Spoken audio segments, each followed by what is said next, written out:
Hello tout le monde. Donc là oui, vous m'entendez. Logiquement vous devriez voir la musique. Moi je ne l'ai pas mais ce n'est pas grave. C'est la musique de fond. Il va falloir que je fasse encore quelques réglages. Oui j'ai changé. J'avais une carte son externe qui a eu la mauvaise idée en fait de... comment dire ça? De se dénuder. Oui, c'est la gaine en fait qui protégeait le fil électrique. Pourtant c'était une carte son externe Sennheiser qui était très très bien. Mais il se trouve que le câble, en tout cas le caoutchouc du câble était de mauvaise qualité, je ne sais pas où il a été fabriqué. En tout cas j'ai dû en changer un petit peu comme ça à la va-vite.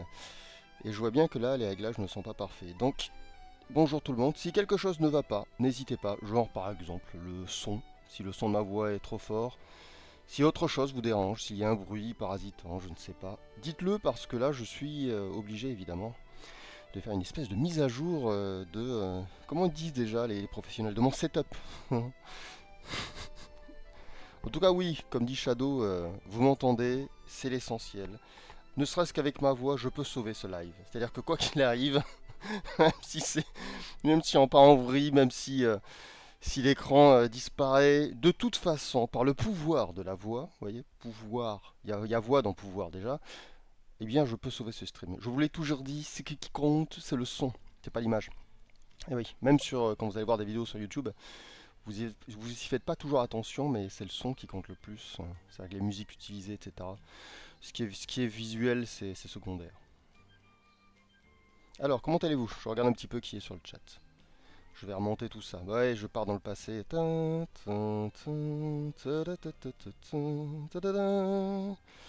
Alors, alors déjà, je vois qu'il y a un message épinglé. Ah oui, si, il faut en parler. Tout est bien tant que l'on ignore que cela peut être mieux. Donc c'est évidemment le nouveau teaser, teaser numéro 7, je les compte. Je crois que c'est le septième, ouais, pour Orion. Donc n'hésitez pas à cliquer sur le message qui est pincé, là, qui est fixé en tête. Ça vous amènera sur un petit teaser d'Orion. N'hésitez pas du coup à le partager s'il vous plaît. Voilà, encouragez Orion. On n'a pas d'autre source, on va dire, de mise en avant, hélas, Orion, c'est vous en fait. C'est vous qui faites le taf. Donc je vous mets à contribution, voilà. N'hésitez pas à le partager, on a besoin de vous, un petit like, tout ça. Enfin, vous connaissez le truc, hein, je ne vais pas vous faire un tuto. Vous êtes meilleur que moi pour ce genre de choses. Mais voilà, n'hésitez pas. Deuxième chose à dire, parce que là je viens de dire la première, et je dois vous dire bonjour, mais vous me permettez, je repousse un petit peu le bonjour. J'ai une deuxième chose à dire. Il est midi 6, très exactement. Et dans un peu moins d'une heure, du coup, il y aura la nouvelle objection. Oui, elle arrive très tôt ce mois-ci. Parce que j'avais peur de devoir jouer à Diablo 4, hein, que je n'ai finalement pas pris. Voilà, parce que je trouve que le jeu est très très cher. Et qu'il est pas. Il a beaucoup de défauts. Il y a plein de choses qui me déplaisent dans le jeu. Enfin, je parle surtout du système commercial, du côté microtransaction. Il va trop loin en une seule fois. C'est-à-dire que je veux bien que. Je comprends que les jeux fassent ça, je comprends qu'on ait besoin de renflouer les caisses, mais là je trouve que ça va trop loin. Je vois des gens qui commencent à se plaindre en disant mais on nous vend des armures à 25 euros alors que le jeu est vendu au minimum 70 euros. C'est-à-dire que si vous voulez une version collector, ça monte jusqu'à plus de 100 euros. Mais minimum 70 euros, j'avais jamais vu ça. Enfin, c'est vraiment le jeu qui est vendu le plus cher. Et c'est pas peut-être pas forcément le jeu qui le mérite le plus, je trouve. Voilà ce qu'il propose. Surtout qu'il a une espèce de formule MMO. Enfin, on pourra peut-être en parler si ça vous intéresse. Mais quoi qu'il en soit, je vais attendre qu'il baisse. Voilà. Parce que mon plus gros souci, vu qu'il y a toutes ces espèces de combines, on va dire, dans le jeu, comme ça, pour faire de l'argent facile, je me dis qu'il aurait pu au moins être très peu cher. En fait, ce jeu ressemble à un jeu payant, ça ressemble à un jeu à abonnement, ça ressemble à un MMO, quoi. C'est très curieux, sauf qu'en général, c'est des jeux qu'on vous donne, parce que vous allez devoir payer par la suite. Et là, c'est un jeu qui coûte très cher, je trouve que là, c'est un peu too much. Voilà, donc j'attendrai qu'il baisse un petit peu. Donc, je suis revenu dans le temps, et je vais dire les bonjours. Alors ça m'embête parce que je ne vous vois pas tous les bonjours, parce que vous allez rire. Le message que j'ai épinglé passe devant quelques messages. Alors attendez, du coup j'essaie entre 3 pixels de lire. Excusez-moi, entre 3 pixels, oui ça me fait rire. Entre 3 pixels, j'essaie de lire les messages que vous m'avez postés. Donc je vois Clems qui était là, qui nous dit salut Inc. Et le chat. Salut Clems. Ensuite il y a qui? Ça va être dur. Hein. Ah c'est moi, ça va. Donc je pense qu'après c'est bon. Voilà. Ensuite on a Kenil qui nous dit salut. On a Enstril qui dit hello. et qui demande c'est quoi cette musique de fou, s'il vous plaît. Je suppose que quelqu'un a dû te répondre. On a Clems qui est là, donc j'ai déjà dit. Il y a Static Shock. Ensuite, on a Ogrimjo. Velraen qui est là aussi, qui nous dit hello. Et Ogrimjo nous dit bonjour. Il est très français, voilà. Alors que Velraen est parti dans des contrées un petit peu britanniques, comme ça. Il est parti en Albion, voilà, il est parti très très loin. Ensuite, on a qui? On a Artalis qui dit bonjour tout le monde. Voilà. Shadow s'est abonné. Ah oui, mais je dois pas le dire. C'est oui, c'est pour le staff. À la fin, Shadow. On parlera de toi, tu seras le héros du jour, évidemment. Ensuite, on a Ojri parce que je me rends compte que j'ai essayé de ne pas tomber dans la combine du on va donner envie aux gens de sub en disant du bien des gens qui sub. Et là, je viens de faire pire en fait. C'est-à-dire que mon système est devenu encore plus vicieux parce que j'ai fait l'erreur, sans m'en rendre compte, de parler de quelqu'un qui vient de s'abonner. Voilà. Plus tard, tout ça c'est à la fin. Donc oubliez ce que je viens de dire. Ne subez pas, voilà, ne subez pas. Même si ça vous donne envie, ne le faites pas. Parce que j'ai pas été juste sur ce coup-là. Alors attendez. Ensuite on a qui? Je crois que c'est tout, non? Enfin, je crois que c'est tout, mais je dis... Il y a Bakiba qui est là aussi, qui nous dit bien le bonjour. Voilà, voilà, j'essaie d'avancer vite. PVX Kupo est là aussi, je peux pas lire tout le monde. Voilà, voilà. Il y a Mindbwing qui nous dit bonjour, voilà. Et Enaibi, voilà, une des stars du jour, voilà. Comme elle, en fait, elle est là, c'est la star régulière, quoi. C'est l'étoile de tous les dimanches, voilà. Enaibi est là. Et elle vous dit bonjour avec beaucoup de U. Bonjour. Là, il n'y a pas de O. Du coup, c'est vraiment bonjour. Voilà. Ah, Paisible dit que je l'ai oublié, ouais. Et puis il y a Paisible, évidemment. Ouais, mais tu es comme les meubles. Tu sais, au bout d'un moment, on te voit plus. Parce qu'on te voit tellement. C'est le problème des gens très récurrents, c'est qu'au bout d'un moment, on les voit tellement qu'ils ils font partie du paysage. Enfin, je n'ai pas non plus cité Twitch, par exemple. Tu vois, je stream sur Twitch. C'est important, je devrais dire. Et n'oubliez pas que je suis sur Twitch. Mais non, Twitch fait partie des meubles aussi. Mais c'est des beaux meubles, voilà. Tu es un beau meuble, un beau morceau, Paisible. Petite référence pour les gens qui connaissent les déchiens. Voilà. Il y a Valavarez qui est là. Alors Vala, moi ça commençait comme Valhalla, vous voyez. Donc je me suis dit, lui c'est un germanique, vous voyez. Mais ça a fini en Varese, c'est plutôt un hispanique en fait. Mais du coup, Valavarez c'est mi-hispanique, mi-germanique. Comment on pourrait dire ça du coup? Germaspique. Germanique. Mais non, ça marche pas. Hispa-germanique, voilà. C'est un hispa-germanique, on va dire ça comme ça. Val Alvarez. Ouais, Alvarez avec un S, tu veux dire, on prononce pas le Z. C'est Enaibi qui me parle et qui me dit Val Alvarez. Donc on prononce à l'espagnol alors, Val Alvarez. C'est joli, Val Alvarez. Espagnol, effectivement. Germaspic, c'est pas mal. Ça passe bien, je prends.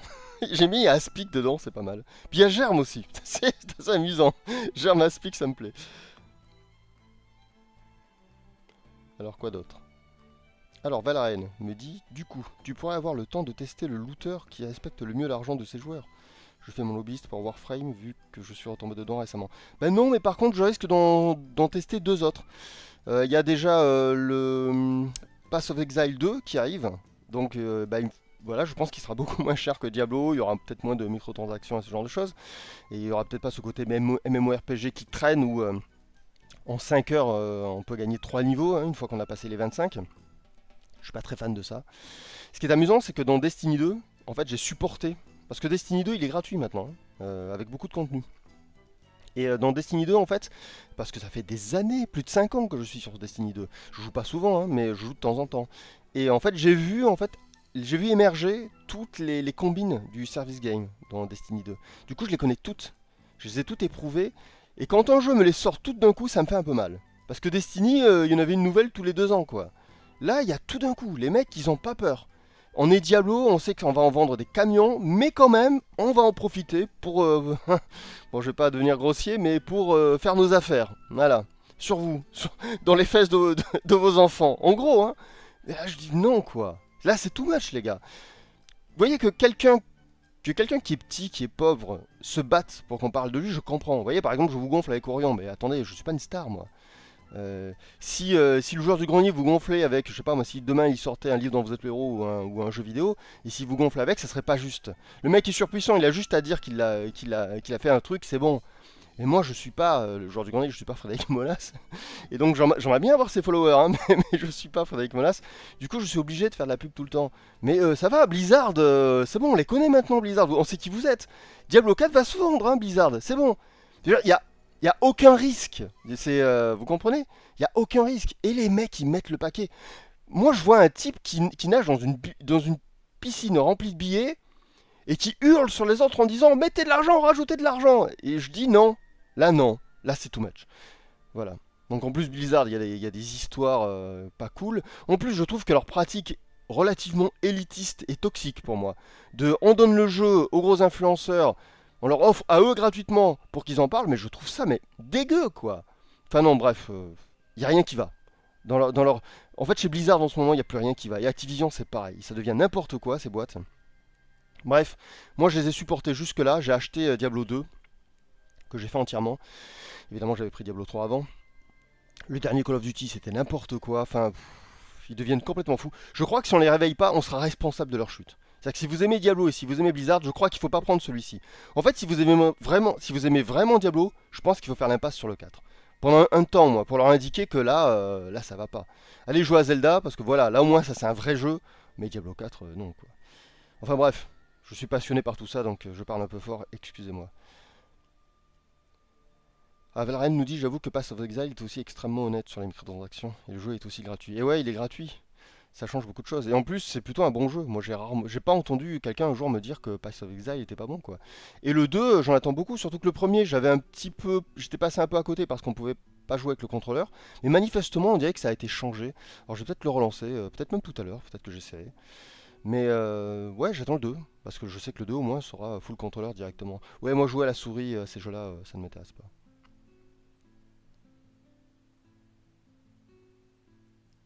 Il est quelle heure? Midi 15. Encore 3 quarts d'heure avant la sortie de la nouvelle objection. L'objection 137, dans laquelle le sujet sera un grand auteur de manga. Oui, j'ai dit auteur, j'ai pas dit dessinateur. Il y a une nuance. Parce qu'il est dessinateur. Mais en fait, il est surtout auteur pour moi avant d'être dessinateur. C'est qu'il a vraiment créé des choses qui nous marquent. Devil May Cry, par exemple, c'est à cause de lui. Il y a du Berserk. Enfin, dans Berserk, il y a de cet auteur aussi. Voilà. Même dans Urusei Yatsura, il y a de cet auteur. Si vous avez des questions, lâchez-vous. Parce que n'oubliez pas, faut que je me calme, je suis fatigué en ce moment. N'oubliez pas que c'est vous les stars du live, hein, c'est pas moi. Donc posez vos questions, je répondrai. Comme toujours, ne vous inquiétez pas, même si elle n'est pas très bien, je broderai, je trouverai quelque chose à dire. Je remonte un instant mon micro pour boire une petite gorgée de qu'est-ce que c'est que ça? De l'eau mentholée. Voilà. Ah mais on est bien là. Alors, il est bien ce Street Fighter. J'ai vu qu'il y avait déjà les influenceurs faisaient déjà le forcing. Oh, le meilleur jeu de combat de tous les temps. Ce qu'il y a de bien avec les influenceurs, c'est qu'ils ne connaissent pas la définition du mot subtilité. Du coup, c'est pratique, on les reconnaît de loin. Je sais plus qui avait dit la vie est bien faite, elle met des uniformes sur les trois petits points pour qu'on les reconnaisse. C'est pas mal. C'était pas mal, c'était bien pensé.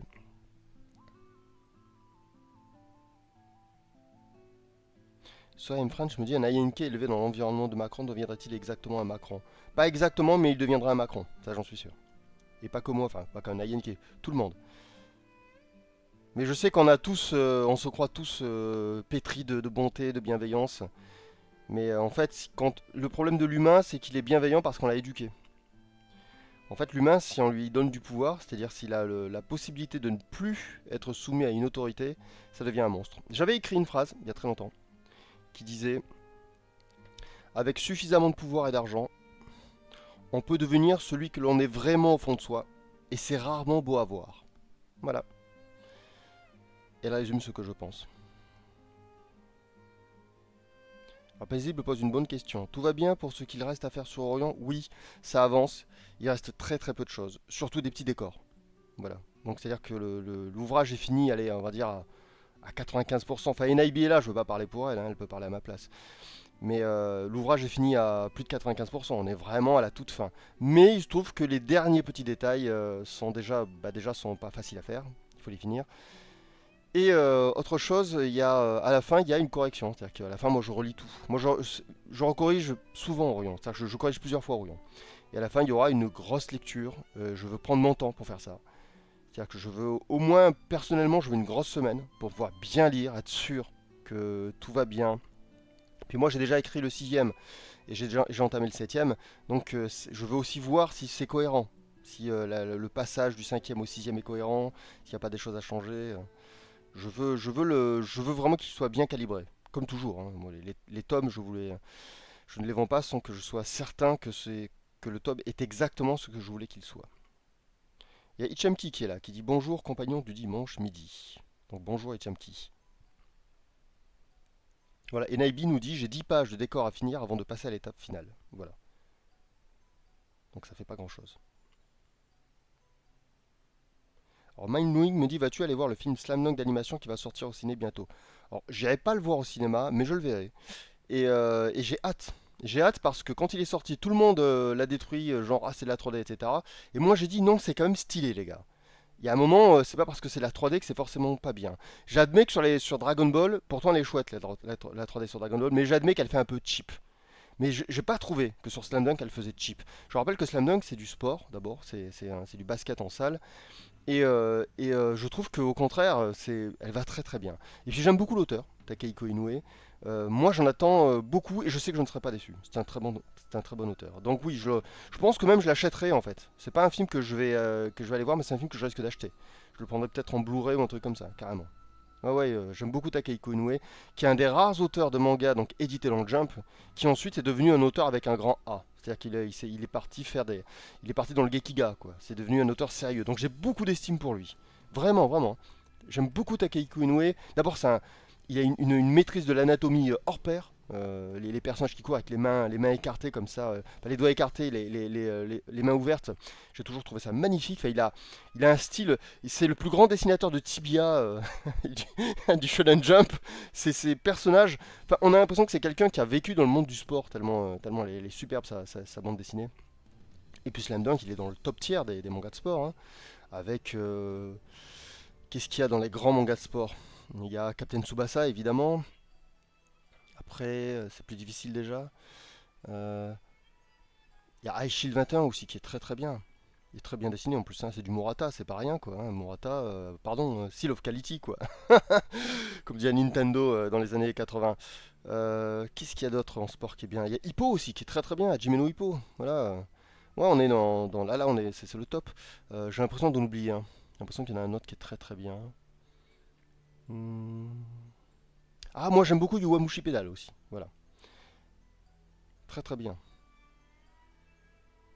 Il y a Dimax Kiki Hippo. Oui, mais tu as mis un H. Je crois qu'il n'y a pas de H à Hippo. Il faut me confirmer ça. C'est pas Hippo. Il me semble que c'est Hippo. Ah, IQ. Merci Morito Légende. Un point pour Morito Légende. Ah oui, IQ, tout à fait. Qui fait partie des très bons. Alors non, Mindblowing, parce que Mindblowing dit un truc très... Tu dis quelque chose qui est vrai, mais qui est hors contexte. Ashitanojo, ce n'est pas un manga de sport, attention. C'est du Gekiga, voire du Seinen, hein, attention. Ah ouais, c'est dramatique, Ashitanojo. C'est une histoire dramatique. Oui, il y a de la boxe dedans. Et elle est superbe, hein. Cross Counter, attention. Je suis un gros fan, hein. En fait, si Ashitanojo était considéré comme manga de sport, ça serait mon préféré. On va être clair. Mais Ashitanojo, c'est plus que du sport. C'est un drame, en fait. Ashitanojo, c'est le descendant d'un film américain. Je dis pas que que l'auteur a forcément s'est inspiré, mais il y a un film américain sorti avant Ashitanojo qui va aussi engendrer Rocky après. C'est une espèce de. C'est des films sombres, dramatiques, quoi. Et c'est superbe. Ouais, Shield 21, je l'ai dit, paisible. Très très bien, Shield, effectivement. Ouais, et IQ, c'est une tuerie. Voilà. Ah oui, Chemki nous dit les mangas de Adachi. Mais alors, là encore, ah, c'est dur. Je sais pas. C'est vrai qu'il y en a certains, c'est du sport, mais en même temps, c'est de la romance, quoi. Et c'est un petit peu du slice of life. C'est particulier, Adachi, qui est très très bon, Adachi, hein. Très très bon. Si vous voulez apprendre à faire du manga, pour moi, Adachi fait partie des auteurs à étudier. Si un jour vous vous lancez dans le manga, vraiment, apprenez avec Adachi. Adachi, je pense que c'est le premier mangaka à étudier pour faire du manga. Après, quand on maîtrise un peu Adachi, pour les distances, pour la dynamique, pour le board, il faut étudier Toriyama. Mais pas pour le dessin, hein. Toriyama, il a son dessin, il faut pas lui prendre ça. Et après, quand on est vraiment devenu balèze, après, il faut étudier Akira. Là, c'est le summum. Akira, vous ne trouverez jamais mieux. Voilà. Ah oui, il y a Rin... ah, alors, Rin Nikakelo, c'est un manga important. Je le mettrai pas dans mes préférés, parce que Kurumada, c'est pas un auteur que j'apprécie en termes de technique, on va dire. On va le dire comme ça. Mais autant scénaristique que graphique, quand je parle de technique. Mais Kurumada, avec Rin Nikakelo, il a fait un truc que j'avais jamais vu. Rin Nikakelo, c'est quand même un manga qui commence comme un manga normal, hein, qui se passe dans notre monde, quoi. Avec un gamin et sa sœur qui le forment. Et à la fin, il y a un tournoi et dans le tournoi il y a une équipe, c'est une équipe grecque. Donc les boxeurs sont des grecs. Et les boxeurs grecs, ils sont un peu magiques, quoi. On va dire ça comme ça. Ils ont un peu des pouvoirs parce qu'ils ont les dieux grecs en fait qui les aident. Et en fait, ce truc-là, c'est ce qui va devenir Senseiya. Et je trouve ça magnifique. Voilà, donc oui, Rin Nikakelo fait partie des offres que j'ai envie de citer. Et oui, Rin Nikakelo, est-ce que c'est un manga de sport, Rin Nikakelo? Donc ouais, il est bizarre, mais ah ouais, ouais, on peut le mettre. Ouais, on peut le mettre parmi les mangas de sport qui comptent, c'est vrai, c'est vrai. Ah, Morito Legend revient avec... il est fort Morito Legend. Il revient avec One Out. Et One Out, c'est pareil, c'est une tuerie, hein. C'est One Out avec un S ou sans S, j'ai un doute. Mais bon, tu écris One Out, à mon avis, tu as peut-être été te renseigner juste avant. Et One Out, c'est une tuerie. Ah, Mind Blowing aussi. Bon, allez, j'avais dit un tiers, on va dire une dizaine en fait. Il y a une dizaine de bons mangas de sport. Il y a Mind Blowing qui cite Ping Pong. Ah oui, là, effectivement, Ping Pong, c'est très très bon. Voilà. Ping Pong est excellent. Ah oui, tu nous dis Mind Blowing, j'en entends pas mal parler. Tu peux y aller, hein. Les yeux fermés, c'est une tuerie. En plus, l'animé, il me semble que c'est Yuasa qui a travaillé dessus, qui est un très bon animateur. Ping Pong, c'est une tuerie. Voilà. Et en plus, l'animé est atypique. Il ressemble pas aux autres animés et je me suis régalé. Non, non, il est bien, Ping Pong. Vraiment très très bien. Allez-y, les yeux fermés. Ah, il y a Zilba qui est là, qui dit combien d'une aventure de trail de 25 km? Bonjour à tous. Alors, j'ai pas tout compris, mais je suis d'accord avec toi. Donc bonjour Zilba. Et il y a Gohusenkel aussi qui nous dit hello. Et Morito Legend nous précise oui avec un S. Tu as vu, je ne t'appelle pas Mojito Legend, hein, je dis bien Morito. Je prononce bien en mode. Comment c'était, on a dit tout à l'heure? Germaspic. Il y a Paisible qui dit les dessins de l'animé sont particuliers. Oui, et ils sont beaux. Parce qu'en fait, c'est dur de faire quelque chose de brouillon et de beau. Il y a beaucoup d'auteurs qui veulent faire des trucs brouillons. Par exemple, moi, j'aime bien Vives. Mais vous voyez, je préfère largement Matsumoto. Voilà. Il y a quelque chose un petit peu de ce style un peu gauche, vous voyez. Et je trouve que Matsumoto est vraiment très très fort. Et quand on dit Matsumoto, c'est pas Leiji Matsumoto, hein, c'est pas l'auteur de Harlock, Galaxy Express, etc.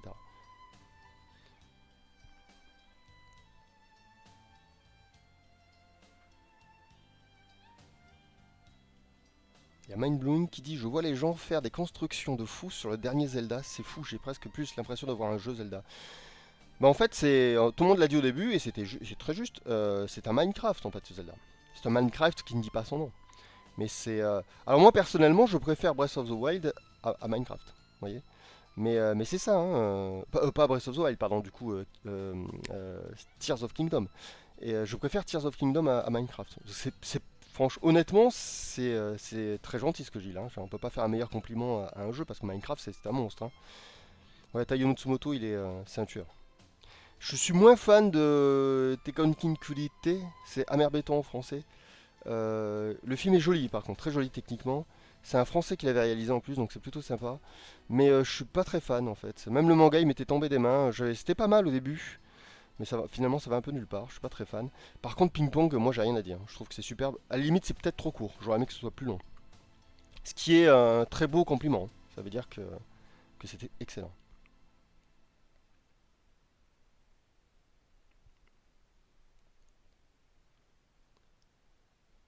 Alors il y a Shadow qui dit Breath of the Wild avait déjà des relents de Minecraft. Bah tu vois, je m'en suis pas trop rendu compte sur Breath of the Wild, mais sur Tears of Kingdom, c'est flagrant. C'est évident. Ça va très loin, hein. Tears of Kingdom, les gens qui arrivent à passer les énigmes en utilisant des moyens qui n'ont aucun rapport avec la, la- la- la logique de l'énigme, je trouve ça merveilleux. Non, c'est un très grand jeu. Je vous avais dit que Breath of the- que oui, Breath of- Breath of the Wild, oui. C'était le. Il ne faudrait pas que je le confonde du coup avec l'autre, avec la suite. Je vous avais dit que Breath of the Wild c'était le meilleur Zelda sorti à ce jour. Et quand j'ai parlé de Tears of Kingdom, je vous avais dit il est meilleur que Breath of the Wild. C'est-à-dire que c'est un Breath of the Wild réussi. Rappelez-vous que Breath of the Wild est sorti sur Wii U. Donc il était limité par la Wii U parce que la Switch est plus puissante. Du coup, évidemment, Tears of Kingdom tire parti de la puissance de la Switch et n'a plus les contraintes de la Wii U. Du coup, on a un meilleur jeu, quoi. Voilà. Donc oui, c'est le meilleur Zelda. La question c'est le prochain sera-t-il encore meilleur? Parce que c'est quand même incroyable que les mecs aient réussi à faire mieux que le précédent qui était déjà très bien. Moi j'adorerais que Zelda s'occidentalise en termes de mécanique. Enfin, quand je parle de mécanique, je veux dire de style quoi. Moi j'aimerais bien pouvoir créer un personnage. Ça m'embête de devoir encore jouer Link. Ce serait bien que Link devienne un personnage à part entière et qu'on puisse se créer un personnage et croiser Link par exemple. Vous voyez? J'adorerais ça. Limite, laissez le choix. Si des gens veulent jouer avec Link, ils jouent avec Link. Et puis si des gens veulent que Link soit un PNJ, voire un collègue, il nous suit, il nous aide. Moi j'attends ça, j'attends ce moment, en fait, ce déclic au Japon, enfin chez Nintendo, ce déclic qui permettra à Zelda d'entrer dans le CRPG, enfin de faire ses premiers pas dans le CRPG. Voilà. Et puis pourquoi pas aussi le diffuser sur Steam, ça serait pas mal aussi. Nintendo est un peu archaïque pour moi encore. J'ai l'impression de parler fort. Et c'est peut-être aussi parce que j'essaie de mettre de l'énergie pour que vous ne vous ennuyiez pas. Il est midi quasiment 30. 30, ça y est, au moment où je le dis, tiens, c'est amusant. Il est midi 30, donc dans une demi-heure, je vous rappelle que la nouvelle objection 137 sera disponible sur Patreon. Voilà. Et je vous mettrai le lien, ne vous inquiétez pas. On en fera un post-it virtuel sur ce chat. Comme dit Zenzakyo, tout est bien tant que l'on ignore que cela peut être mieux. Alors, petite anecdote sur cette phrase, c'est la première phrase que j'ai écrite sur Twitter. Alors, j'ai pas été vérifié, c'est quelqu'un qui a vérifié pour moi, manifestement, il y a très longtemps. Un jour, quelqu'un m'a envoyé un message en disant tiens, c'est le premier message que tu as posé, ton premier tweet. Et c'était cette phrase-là, qui a peut-être été améliorée techniquement, mais c'était la même phrase. Donc, comme quoi. Et c'est aussi une phrase qu'on peut lire dans le premier volume d'Orient, hein, si j'ai bonne mémoire. C'est une phrase que dit Vika, je crois, quand il est assis sur le lit de Koza, au début. Zilba nous dit Breath of the Wild me fait quand même bien penser à Grounded, pour ma part, notamment dans la partie des souterrains, en se sent tout petit. Bah c'est cool ça, mais voilà, Grounded, il y avait un côté Dark Souls aussi qui était pas déplaisant. C'est-à-dire que les créatures faisaient vraiment peur dans Dark Souls, on pouvait tout à fait se retrouver avec une araignée géante qui te tombait dessus, qui était vraiment effrayante, c'était assez flippant. Et je trouve que chez Nintendo, il y a toujours ce relent un peu Walt Disney, hein, mais dans le bon sens du terme. C'est-à-dire qu'il y a toujours cette volonté de toucher un peu le grand public et les enfants. Et Grounded, moi j'ai pas cette impression. Alors que quand je regardais des images où on voyait juste les héros qui étaient les gamins, je me disais bah ok c'est un jeu pour les gosses. Mais en jouant je me suis dit mais pas du tout en fait. C'est un jeu hardcore Grounded. Je crois pas que Zelda soit hardcore. Je dis pas, hein, il y a peut-être des choses hardcore dans Zelda. Mais à la base c'est pas un jeu hardcore. Je parle du hardcore, je parle du cœur, voilà. Le cœur du jeu n'est pas hard. Alors que Grounded, le cœur du jeu est très hard.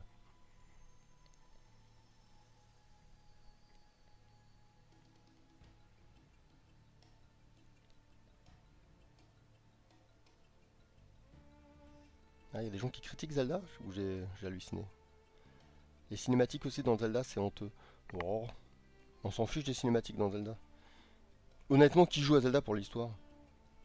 Y a pas, enfin, excusez-moi, on va pas se mentir, il n'y a pas d'histoire dans Zelda, hein. Enfin, c'est oh là là, non mais oh là là, Zelda elle est pas contente, vite il faut aller l'aider. Oh là là, on va traverser les quatre royaumes des quatre éléments, tête de cheval, tête de veau, tête de mouton et tête d'aigle. Oh là là, bon il me faut une clé pour chacun. Ah là là, et puis quand j'aurai toutes les clés, j'aurai le sceptre arc-en-ciel. Puis je le mettrai dans la statue. Enfin, c'est pas une histoire, hein. On est d'accord que voilà. Il y a quel jeu récemment aussi? C'est pareil, Diablo, hein. Des gens qui disent oh le scénario de Diablo 4, non mais arrêtez vos conneries quoi. Enfin, Diablo 4 c'est pas une histoire. Diablo 4 comme Zelda c'est des prétextes à un jeu vidéo, hein. Ce sont des jeux en fait. Juste des jeux. Mais il y a un prétexte quoi. Voilà, Diablo c'est le bien contre le mal. C'est les anges qui ont été battus, poussés de l'enfer par les démons. Et puis les démons reviennent pour conquérir la terre. Et heureusement, un ange a donné son pouvoir à un être humain. Il est toujours vivant. Et il vous remettra le pouvoir qui vous permettra de combattre les archidémons. Honnêtement, il y a un mec qui a écrit ça. Je veux dire, vous croyez que c'est vraiment un mec qui a ouvert, il a ouvert son fichier texte et il a écrit le démon, il n'est pas content, alors il a fait du bobo méchant au gentil et après le pouvoir, il a donné à un être. Vous croyez vraiment qu'il y a un gars qui a écrit ça? Je vais vous dire un truc. C'est un travail d'IA, ça. Honnêtement, c'est pas une IA qui a écrit ça, mais c'est un travail d'IA. Il n'y a aucune vie, y a aucune inventivité là-dedans. Et Zelda, c'est pareil. Honnêtement, vous savez quoi? On devrait faire un clash, un rap battle. Zelda, le scénario de Zelda. Allez, on fait ça. Le scénario de Zelda contre le scénario de Diablo 4. On le fait maintenant. Là, on fait un rap battle. Donc, on va d'abord pour Diablo 4. Donc, c'est Diablo 4 qui envoie des vannes à Zelda. Alors, Diablo 4, il dit quoi? Il dit c'est quoi ce héros? C'est le Père Noël en vert avec son avec son bonnet sur la tête et il parle même pas. Peut-être parce que justement, comme tu sais pas écrire un scénario, tu sais pas écrire des dialogues, tu vois. Ok. Et après Zelda, bon bah du coup Link. Ah merde. Et alors il y a Zelda, elle le pousse et fait pousse-toi Link, je m'en occupe. Elle dit toi tu te prends pour qui avec ton jeu qui raconte rien, avec ton loot pour te rendre intéressant. Enfin, voilà. On pourrait faire un rap battle entre les deux quoi.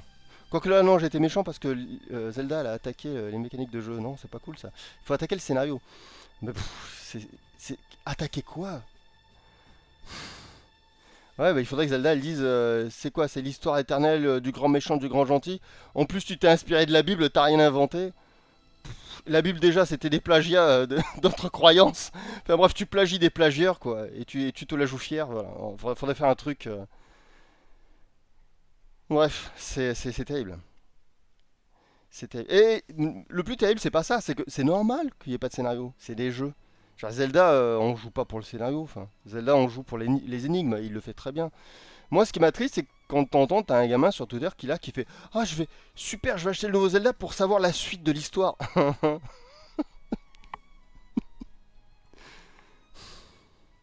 Ce monde est-il sérieux? Ce monde est-il sérieux? Une fois, il y a un gars qui me disait tu sais quoi, Halo, il y a un super scénario. J'ai beaucoup soufflé, tu voyais. Et il me dit, il existe des livres. Oui, je sais qu'on paye des gens pour écrire de la novélisation de jeux vidéo, mais je le sais, évidemment. Je vais vous dire un truc, même. On m'avait fait des offres dans ce genre-là, mais je les avais refusées. D'abord, ça me plaît pas. La novélisation de jeux vidéo, c'est pas mon truc. Et c'est terrible, mais je sais pas comment dire. Quand les gens sont fans d'un truc, ils lui cherchent toutes les bontés du monde. Si demain on vous sort un pédophile Zelda, les gens diront ah mais il est pas si pédophile que ça quand même. C'est un pédophile Zelda les gars, c'est Zelda. Mince les gars, Zelda, Link, le boomerang, rappelez-vous la NES et tout. Non, il est pas si pédophile que ça. Si, c'est un pédophile les gars. C'est pas parce que c'est un pédophile Zelda qu'il est moins pédophile que les autres. Oui, c'est ça. Le pédophile Diablo, voilà. Ouais, mais c'est Diablo, donc il est pas si pédophile que ça. Mais si, les gens, à partir du moment. C'est pour ça d'ailleurs qu'il y a eu cette histoire avec Amber Heard et Johnny Depp où les gens défendaient Johnny Depp trop. Parce qu'ils étaient fans de Johnny Depp et moins d'Amber Heard qui est moins connu. Et du coup, il y a des gens que ça a agacé. Et ils sont devenus aussi injustes d'ailleurs que ceux qui défendaient Johnny Depp. Parce que se sont mis à défendre Amber Heard qui est pas mieux que Johnny Depp. Et j'ai été le seul à dire mais attendez, Johnny Depp et Amber Heard c'est bonnet blanc et blanc bonnet pour utiliser une vieille expression. C'est les mêmes. C'est deux gamins, clafis de thunes, clafis de pouvoir, qui font ce qu'ils veulent parce que c'est des stars. Donc c'est deux personnes toxiques. Et pourtant j'aime beaucoup Johnny Depp, mais c'est deux personnes toxiques. Ok, le juge a tranché, donc devant la loi, c'est Amber Heard qui a été plus toxique que lui. Mais ça veut pas dire que l'autre c'est un innocent. Hein. Il n'y a pas d'innocent dans cette histoire. Bref, on va pas reparler de ça. Mais ça me scie comme... Les gens sont tellement... Les gens veulent que leurs rêves soient des réalités. Ouais, c'est comme si vous lisiez... Imaginez, vous lisez un gros manga avec beaucoup de volume qui est vraiment plat. Je dis pas qu'il est nul, hein. Je dis qu'il est vraiment fade. Il se passe rien, c'est toujours la même chose. C'est le bien contre le mal, hyper fade, d'accord? Et il est tellement fade que pour qu'il soit bien, vous êtes obligé de vous acheter un haut-parleur et de crier tout le temps partout, il est trop génial, le nouveau chapitre il est incroyable, et puis vous avez vu l'auteur il a dit que le prochain arc ça sera la meilleure histoire jamais écrite.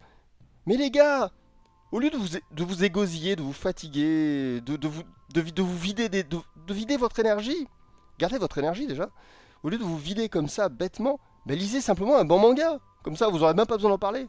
Le mec qui lit un bon manga, le mec qui lit Death Note, s'il y a un type qui dit ouais Death Note c'est nul, Death Note c'est nul, mais il parlera même pas, il s'en fiche, il l'a lu, il sait ce que ça vaut. Voilà. C'est quand on commence à défendre en créant des choses, c'est que ces choses-là ont un problème, hein. Bah, c'est un peu comme il y a des croyances par exemple, il y a des religions on va dire technologiques aussi. Il y a des gens, c'est voilà, c'est Microsoft, c'est Sony, et ils se battent et ils s'énervent. Récemment, vous savez, il y a eu Redfall qui est sorti de Arkham Studio. Et Redfall, bon, bah, c'est pas un bon jeu, on va pas se mentir. Il n'est pas aussi terrible que tout ce que tout le monde a dit, hein, mais c'est vrai qu'il n'est pas bon. Il vaut pas son prix, ça c'est clair.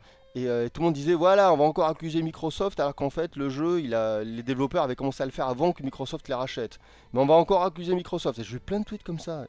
Et je me suis dit mais les gars, attendez, avant de disculper Microsoft, et attendez d'avoir l'histoire, la véritable histoire. Et il se trouve que la véritable histoire, c'est que Microsoft ne croyait pas en Redfall et qu'ils ont poussé Hardcam à le sortir le plus vite possible. Donc oui, Redfall est un jeu raté à cause de Microsoft. Et ceux qui ont défendu Microsoft, vous croyez que ils ont été honnêtes et qu'ils ont reposté un tweet en disant ah oui effectivement c'est Microsoft, désolé. Bah non.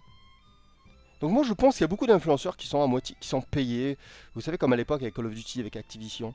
Du coup la plupart des influenceurs vous mentent quoi. Quand je vois la Street Fighter meilleur jeu de baston de l'univers, mais calmez-vous, calmez-vous. Il est peut-être sympathique, je veux bien, mais calmez-vous. Sinon ça va se voir. Alors PVX Cupo nous dit Death Note c'est le meilleur manga. C'est un très bon manga effectivement. J'avoue que Death Note c'est un manga qui m'impressionne beaucoup parce que j'aurais jamais cru que dans les pages du Shonen Jump on publie un truc pareil. C'est clair que c'est au moins le shonen le mieux construit, enfin en termes scénaristiques c'est son nom le plus sharp. C'est le plus sharp que j'ai jamais vu quoi. La construction est phénoménale. Enfin jusqu'à la mort de Elle. Voilà. Il y a Shadow qui dit les fans de multinationales. Ouais, et les fans de politiciens aussi. Arrêtez de Arrêtez de mettre en avant les politiciens. Faites-moi plaisir. Si vous défendez un politicien, c'est que vous êtes une victime. C'est qu'il vous a séduit, c'est comme une secte. C'est que vous êtes rentré je sais pas comment dire, dans son système. Ne défendez jamais un politicien. Jamais, jamais, jamais. Moi, j'en défends aucun. Même les rares que je pense intègres, comme Poutou ou Besancenot, je les défends pas. Pourtant, c'est les seuls que je juge intègres. Mais ouais, vraiment, les seuls, hein. Vraiment, enfin, il y en a peut-être un ou deux de plus, mais encore. Mais vraiment, c'est... Ne défendez pas les politiciens, faites-moi plaisir. Ça m'attriste. De voir quelqu'un qui défend un politicien, ça m'attriste toujours. Je vois une victime.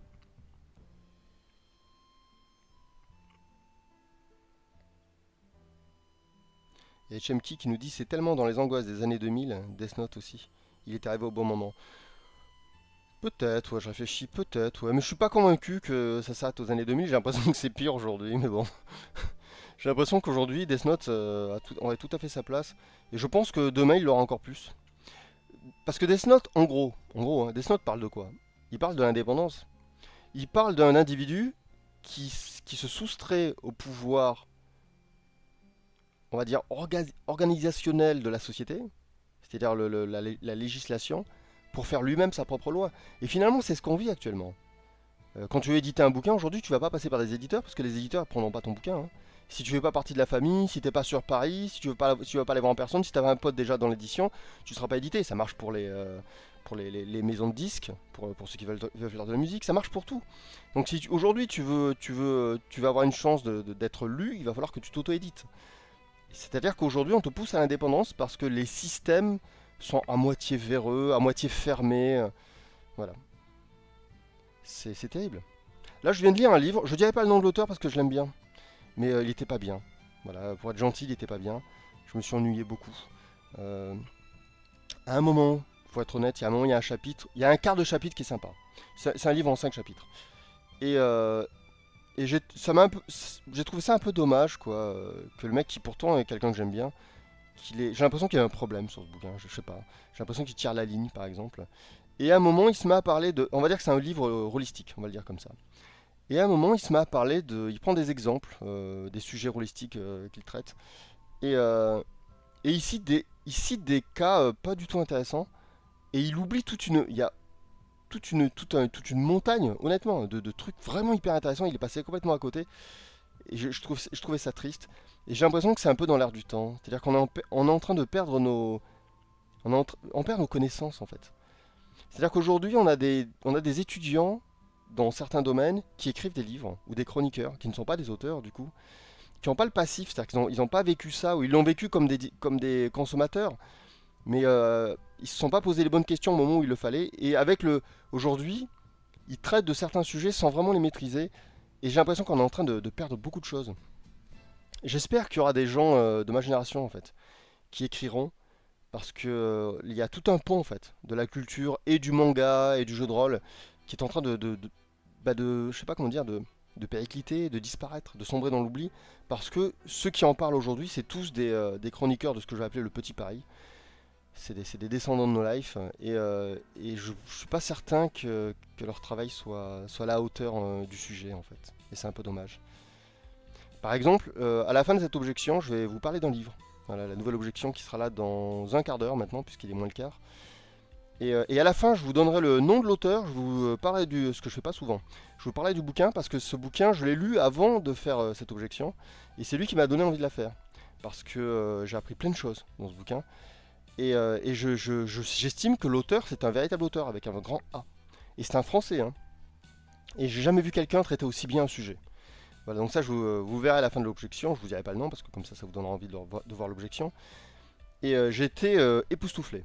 Donc j'en dis un bien fou, vraiment. Et j'ai appris à la fin du bouquin, que j'avais pas totalement terminé de lire au moment où j'avais commencé à faire l'objection, j'ai lu que le gars, en fait, il écrivait dans un vieux magazine qui s'appelait... euh, que je retrouve le nom. Que je retrouve le nom. En fait, en France, on a eu ce qu'on appelle des prosines. C'est-à-dire que c'était pas vraiment des fanzines, c'était pas vraiment des magazines. Et et en fait, on parlait c'était les prémices on va dire, des revues qui parlaient de manga. Et moi, j'ai écrit pour quelques articles, hein, pas énormément, hein, pour l'une d'entre elles qui s'appelait Les Fairy Pop. Et en face de nous, on avait Mangazone. Et ce gars-là a écrit dans Mangazone. Donc c'est amusant. Voilà, c'est quelqu'un de ma génération qui a commencé un peu comme moi. Et il se trouve que j'ai été époustouflé par ce qu'il a fait. Et quand j'ai vu que c'était un gars de ma génération, ça m'a fait vraiment plaisir. Je me suis dit, ah, c'est un de mes fantasmes qui se réalise. C'est-à-dire que c'est quelqu'un qui a vécu tout ce que j'ai vécu, quoi. C'est quelqu'un qui sait ce que c'est réellement les vieux ordinateurs, qui a dû connaître l'Amstrad à cassette et à disquette, qui a dû connaître le Commodore 64, le ZX Spectrum, le ZX81, l'Auric. Et c'est important d'avoir connu ça. C'est sûrement un type qui a connu les premiers animés, Albator, Goldorak, Cobra, Capitaine Futur, enfin Capitaine Flamme. C'est sûrement un gars qui a connu l'avènement du Club Dorothée, qui a pu le jauger avec un regard mature, et pas comme ces enfants qui se sont fait complètement bobiner et hypnotiser par le Club Dorothée, qui aujourd'hui, à cause de la nostalgie, ils n'y voient que du bien, alors que le Club Dorothée c'était absolument toxique, hein. Non seulement le Club Dorothée était toxique, mais les séries qu'il y a eu ensuite produites par Abe Productions pour remplacer les séries japonaises, parce que le CSA n'en voulait plus, elles étaient absolument toxiques, hein. Les, pas de pitié pour les croissants, le miel et les abeilles, etc. C'était juste ignoble comme truc. Ignoble. Et il n'y a rien à sauver, hein, dans ces choses-là. Et je regrette que les gens de ma génération ne puissent pas en parler, parce que c'était ceux qui étaient le plus à même d'en parler à ce moment-là. Le pire, c'est que moi, je défends le Club Dorothée quand les autres chaînes de télé l'attaquaient. Parce que c'était de l'hypocrisie, hein. Parce que tout ce qu'ils voulaient, c'était avoir l'audience, l'audimat, comme on disait à l'époque, du Club Dorothée. Donc c'était injuste. Que les chaînes de télé attaquent Dorothée, je trouvais ça pas juste. Que que les autres chaînes attaquent les animés japonais de façon aussi injuste aussi, c'était pas cool. Après, peut-être que City Hunter, qui a été censuré, aurait dû passer plus tard. Peut-être que Hokuto no Ken aurait dû passer plus tard. Les censures, j'aurais préféré des œuvres intégrales, diffusées, je sais pas, après 20 h, que ce qu'ils ont fait, quoi. Parce que, évidemment, Hokuto no Ken, ça a été saccagé. Ils ont même remplacé les dialogues, hein, rappelez-vous. Ils ont mis des dialogues comiques pour faire passer la pilule. Donc ouais, je regrette en fait qu'il n'y ait pas assez de personnes de ma génération qui écrivent. Donc je lance un appel. Les personnes qui ont connu les premiers numéros de l'effet hip-hop, de Mangazone, il y avait Scars aussi, qui parlait beaucoup de comics. S'il vous plaît, écrivez. Écrivez. ne laissez pas partir cette époque qui aujourd'hui est racontée par des gens qui finalement l'ont vécu par, comment on peut dire ça, par procuration. C'est-à-dire qu'à cause de l'engouement pour le rétro gaming, par exemple, il y a, il y a des gens très jeunes aujourd'hui qui en parlent, mais qui en fait ne savent pas vraiment de quoi ils parlent. Et c'est vraiment dommage. Alors je dis pas que c'est inintéressant ce qu'ils disent, c'est intéressant. Parfois il m'arrive même moi d'apprendre des trucs avec ces gars-là. Mais je trouve il y a j'ai l'impression qu'il y a tout un pan d'une époque comme ça qui va disparaître et qui sera finalement mal raconté. J'avais vu une fois une vidéo, je dirais pas son nom non plus parce que c'est quelqu'un que j'aime bien, d'un vidéaste, où il opposait, dans sa vidéo en rigolant, il opposait la Famicom, la NES, à l'Amstrad 6128. Donc le CPC 6128. C'était assez drôle ce qu'il avait écrit en plus. Et il disait, oui, les gens sur Amstrad qui affrontaient ceux qui jouaient à la. Je sais plus, je pense que c'était à la Mega Drive, c'était à la NES à l'époque. Donc les gens qui étaient sur Amstrad disaient, ouais, ben nous, les jeux, on peut les programmer nous-mêmes, etc. Et en fait, c'est vrai que l'Amstrad, c'était.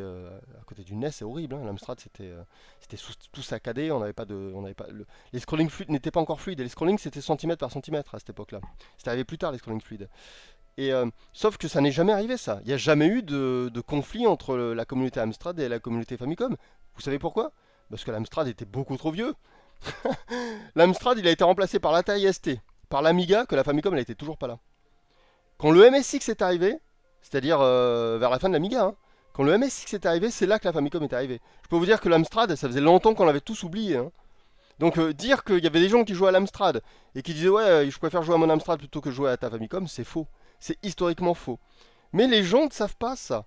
Donc ils regardent ça, ils le prennent comme argent comptant, mais ça a été raconté par quelqu'un de plus jeune que moi, pourtant que j'aime beaucoup, qui fait des vidéos très drôles, mais qui ne connaît pas ça. Je ne me permettrai pas de le reprendre, j'irai pas le corriger. Mais je trouve ça dommage. Je trouve ça dommage. Parce que c'est pas ça l'histoire. L'Amstrad c'est une machine qui a très bien marché, qui a été très populaire, mais c'était une machine peu puissante. Et quand l'Atari ST est sorti, l'Atari ST c'était une large amélioration de l'Amstrad. Évidemment, tout le monde est parti rêver sur l'Atari ST et l'Amstrad a disparu.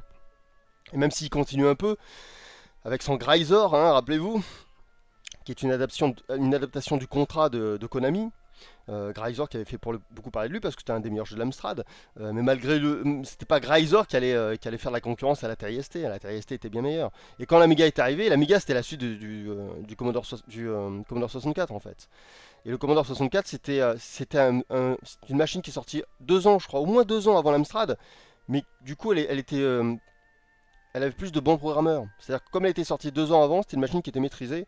Du coup l'Amstrad est arrivé. Et à côté, il y avait des jeux Commodore 64 qui étaient une machine moins puissante. Mais du coup, les jeux étaient meilleurs sur Commodore 64. Donc c'est compliqué ça. Ça aussi, il faut en tenir compte. La date de sortie d'une machine, ça en raconte beaucoup sur la machine. Les gens qui comparent la Mega Drive et la Super Famicom, c'est pas juste.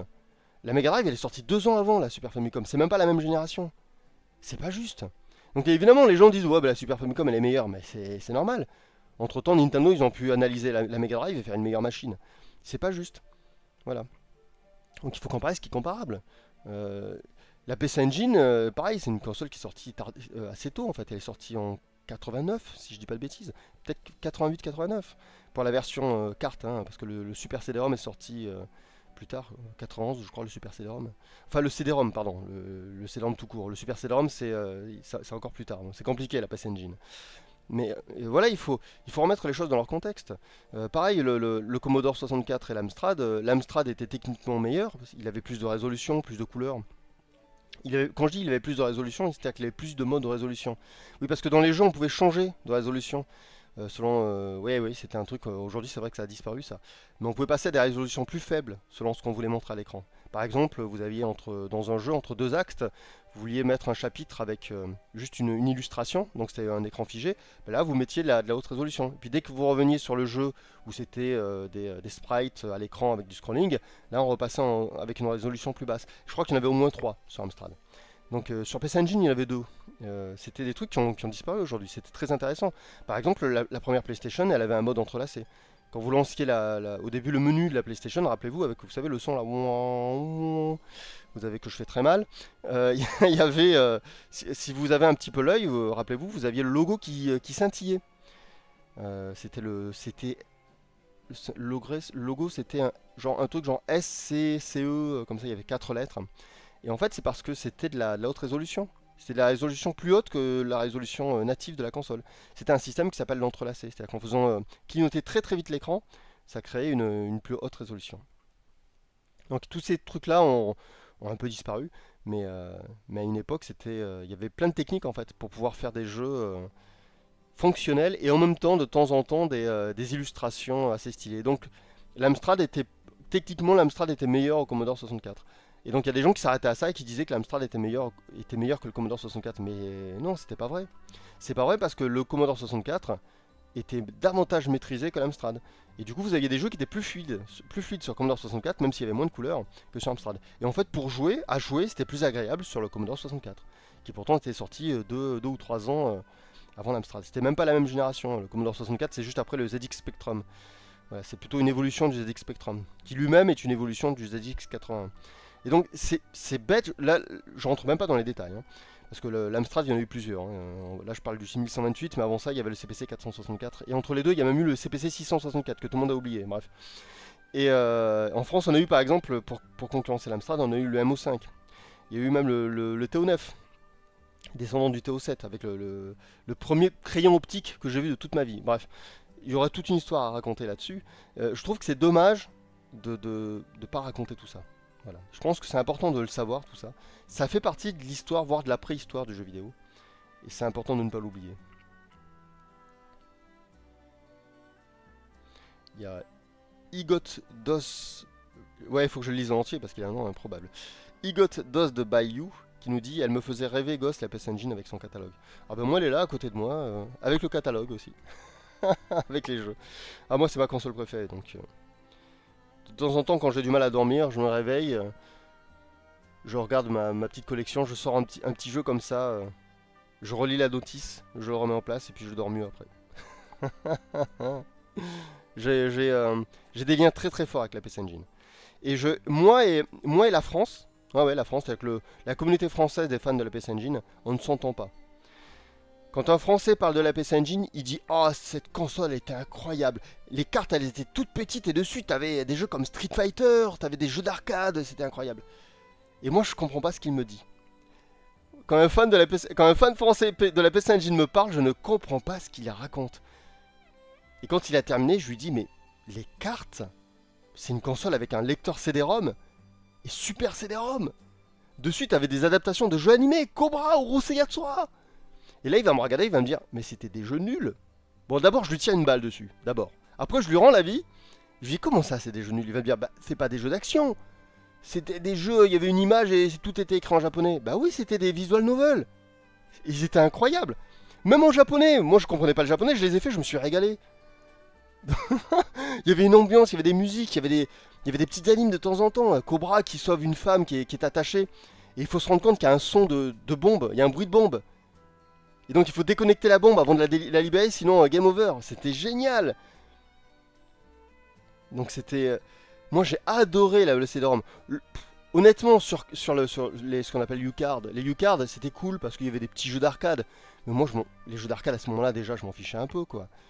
C'est cool les jeux d'arcade, mais c'est des jeux d'action, c'est des jeux bas du front. Les jeux d'arcade, c'est des jeux d'action, c'est tout, quoi. Sur PC Engine, il y a eu Burai. C'était un JRPG designé par Shingo Araki. Qu'est-ce que tu viens me parler Qu'est-ce que tu viens me parler de Splatterhouse, quoi? Ça va, mec, calme-toi. Il y a eu des choses incroyables. Il y a eu Nadia de la Gainax. Nadia, les gars. Non, mais c'était complètement ouf ce qu'il y a eu sur CD-ROM. Voilà. Pour moi, c'était une grande console japonaise. Avec c'est une console de manga, en fait. C'est la console du manga, c'est la reine du manga. Parfois, on dit que c'est la reine du shoot'em up. C'est pas faux. Mais moi, je pense que sur Saturn, il y a de meilleurs shoot'em up. Mais, par exemple, il y a Radiant Silvergun. Rien que ça, déjà. Mais c'est vrai que c'est vrai que elle est incroyable, la PC Engine, pour ça. Il y a Spriggan, par exemple, qui est formidable. Il y a Gunhead, qui est une tuerie. Ouais. C'est une console sur laquelle il y a de très bons shoot'em up, mais il n'empêche que c'est quand même la console du manga. Voilà. Il y a deux Yawara. Vous savez ce que c'est, Yawara? C'est le succès, c'est le manga à succès paru dans le Shonen Jump pas Yuasa, qu'est-ce que je raconte? Urasawa. C'est Urasawa, ce qu'il fait, c'est plutôt du Gekiga en général. Mais il a fait un shonen manga qui s'appelle Yawara, où c'est l'histoire d'une fille qui fait du judo. Et il y a deux jeux Vous vous rendez compte? J'ai des jeux de Urasawa. C'est pas courant, hein. J'ai 2 jeux Urasawa, voilà. Avec des dessins d'Urasawa sur la poche, sur la cover, etc. J'ai un jeu de Tezuka. J'ai un jeu, je crois que ça s'appelle Blue Link. Aoi Link. C'est un gamin sur une espèce de cheval volant, ouais. Et c'est du Tezuka, quoi, carrément. Ça fait rêver. J'ai un jeu, c'est un jeu de Ghibli, quoi. J'ai Conan, alors pas Conan le détective, hein, c'est pas... J'ai Shonen Mirai Shonen Conan, Conan le garçon du futur.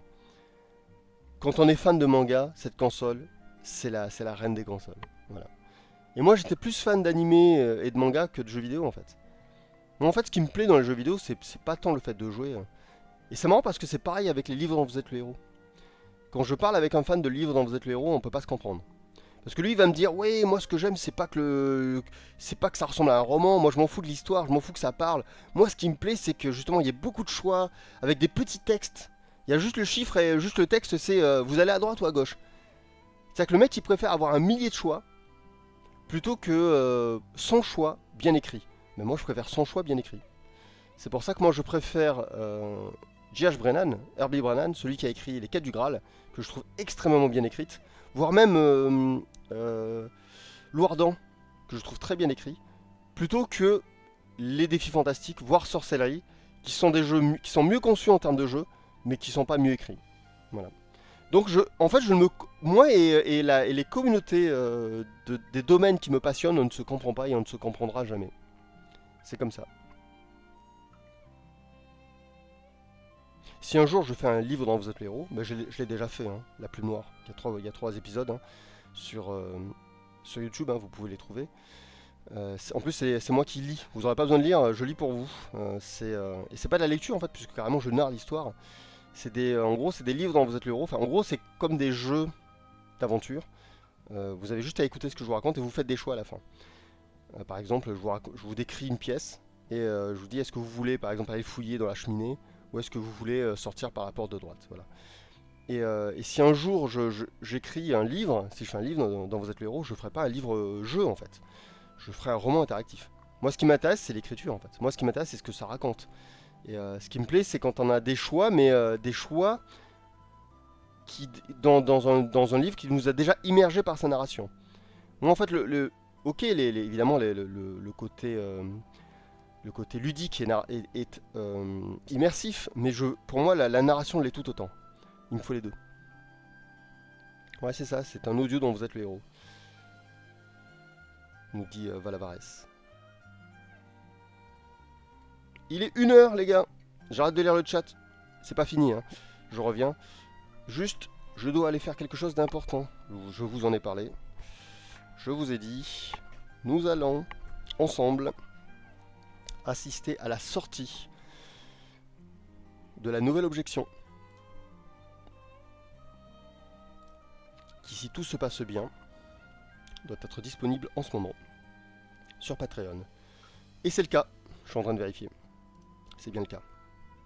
Donc, si vous me suivez sur Patreon, si vous êtes abonné à ma page à Patreon, ben vous avez dû recevoir un mail qui vous convie au visionnage, à l'écoutage de cette nouvelle objection. Si ce n'est pas le cas, eh bien je vais faire le taf. Je vais mettre le lien là. Alors attendez, je vais faire un truc, je vais le faire bien. Je vais carrément mettre le titre et le sous-titre. Carrément. Allez, on se le permet. Je vous mets le lien, classique. N'oubliez pas avant ça d'aller, de cliquer sur le lien qui est en post-it là, pour aller soutenir le nouveau teaser d'Orion. Et ouais, le 7ème teaser. Il y en aura un chaque semaine jusqu'à la sortie d'Orion. Et faites ça, allez-y, je vous laisse quelques secondes. Et là je vous poste. Je mets des smileys ou pas? Vous avez besoin de smileys? Moi je trouve ça inutile, mais manifestement, il y a des gens qui aiment. Je vous mets des petits smileys. Voilà. Je pense à vous. Je prends soin de vous. Je vous mets des petits smileys qui bougent. Très colorés.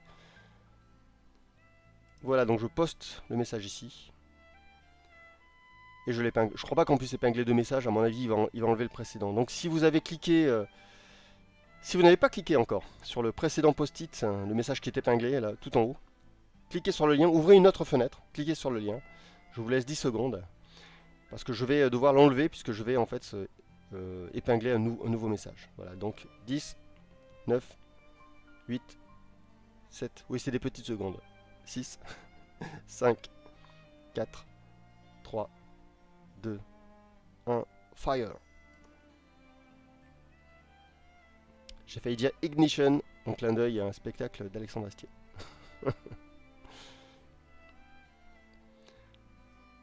Voilà, le message est accroché. Enfin, il est épinglé, hein, utilisant le bon jargon de Twitch. Voilà, je peux revenir. On va pouvoir continuer ce live normalement. Enfin, normalement, je ne sais pas si on peut dire ça. Vu que tout ce que je fais est toujours un peu atypique. C'est pas voulu, c'est comme ça. Bon, mais on va pas traîner. Parce que là, maintenant, vous avez beaucoup de choses à voir. Beaucoup de choses à écouter. Puisque là, oui, la nouvelle objection est disponible. Alors attendez, j'en profite puisque je me suis levé. Je bois une petite gorgée d'eau mentholée.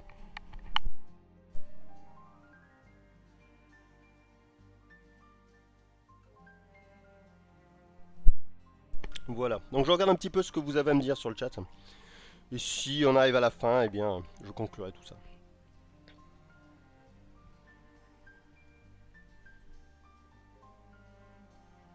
Il y a Paisible qui dit génial la trilogie de la plume noire, merci Paisible.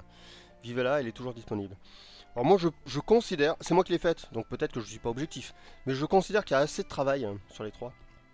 Il y a plus d'un an de travail quand même, puisqu'il m'a fallu 6 mois pour 6 mois pour la troisième, 3 ou 4 mois pour la deuxième. Non, ça doit pas faire un an, 6, 7, 8, 9, 10, si pas loin, ça fait un an. Et au moins 2-3 mois pour la première. Donc ouais, il y a un an de travail sur les trois. Et je pense que c'est si vous vous intéressez aux livres dont vous êtes le héros, si vous vous intéressez aux jeux d'aventure, si vous aimez les jeux avec des choix, je pense que c'est pas facile d'entrer dans la plume noire parce que c'est un concept que vous n'avez sans doute jamais vu puisque c'est un audio dont vous êtes le héros. On va dire que c'est un podcast dont vous êtes le héros, on va le dire comme ça. Donc je pense que ça peut être rebutant au début. Mais je crois que si vous avez un peu de courage, surtout si vous arrivez, parce que en fait la première plume noire est un tuto, donc elle n'est pas difficile. Si vous arrivez à la faire, en fait, pour moi, ça commence surtout à partir de la deuxième. À partir de la deuxième plume noire, là vraiment, j'ai mis les moyens. La première, j'étais pas sûr que ça fonctionnerait, donc j'ai fait quelque chose de léger. En fait, la première, c'est un test. Et à partir de la deuxième, troisième plume noire, là, enfin, à partir de la deuxième jusqu'à la troisième, là vraiment, je me suis lâché. La deuxième plume noire et la troisième plume noire, c'est ce que vraiment je voulais écrire. La première, c'est une démo, c'est une bêta, c'est un test. Voilà.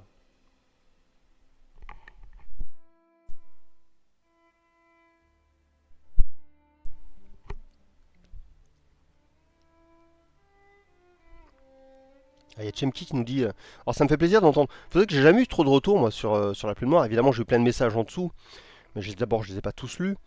Et c'est vrai que j'en avais jamais parlé. Je me demande un jour, peut-être que j'essaie un truc du genre, vous savez, au lieu de jouer à un jeu sur Twitch, peut-être faire mes propres plumes noires pour m'amuser, pour voir si elles ont vieilli, ce que j'aurais à dire. C'est un petit peu comme un commentaire audio. Est-ce que je serais assez autocritique ou est-ce que je serais un de ces imbéciles, un but de lui-même, un but d'eux-mêmes qui disent du bien de tout ce qu'ils font? Je sais pas. Ce serait le moment de le découvrir. Donc nous dit Chamki, très Dark Fantasy, la plume noire, c'est ce que j'ai aimé. On sentait l'influence Dark Souls et un peu Castlevania. Ouais, pas que, en fait, il y a beaucoup de... Il y a beaucoup de Lovecraft, mais surtout il y a beaucoup de livres dont vous êtes le héros. Et il y a beaucoup de jeux Amstrad. Voilà. La plume noire, c'est un hommage autant aux jeux Amstrad que j'appelle il y avait des espèces de visual novels sur Amstrad. Avec je crois qu'on appelait ça des synthétiseurs. Comment on appelait ça? Je crois que c'était synthétiseurs textuels. Je crois que c'est pas exactement ça. Mais en gros, on pouvait écrire directement au clavier. Et n'importe quoi, on pouvait écrire. Par exemple, je vais aller à gauche, je vais aller à droite. Et quand le synthétiseur textuel était suffisamment élaboré, le jeu comprenait ce que vous lui disiez. Et en fait, j'ai adoré ces jeux-là. Et la plume noire, c'est le mélange des deux. C'est un mélange de livres dont vous êtes le héros et de visual novel d'Amstrad. Bon, si vous voulez voir un visual novel Amstrad, parce que vous ne savez pas à quoi ça ressemble, je vais vous donner un titre, comme ça vous pourrez aller faire une recherche. Vous tapez SRAM 2.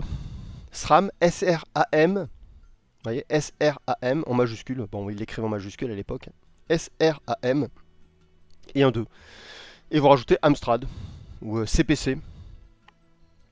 Et vous verrez à quoi ça ressemble. Et moi, ces jeux m'ont fait rêver.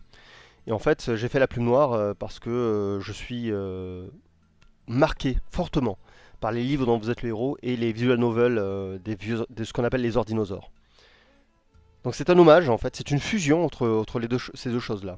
C'est pour ça, lorsque vous lancerez à chaque fois un nouvel écran sur la plume noire, vous aurez un son bizarre, et ce son, c'est une disquette qui charge. Donc voilà, c'est pour vous dire qu'il n'est pas caché du tout, hein, mon hommage, il est évident. Mais c'est sûr que par contre, il faut avoir eu un vieil ordinateur, comme un CPC 6128 ou 464, pour comprendre la référence.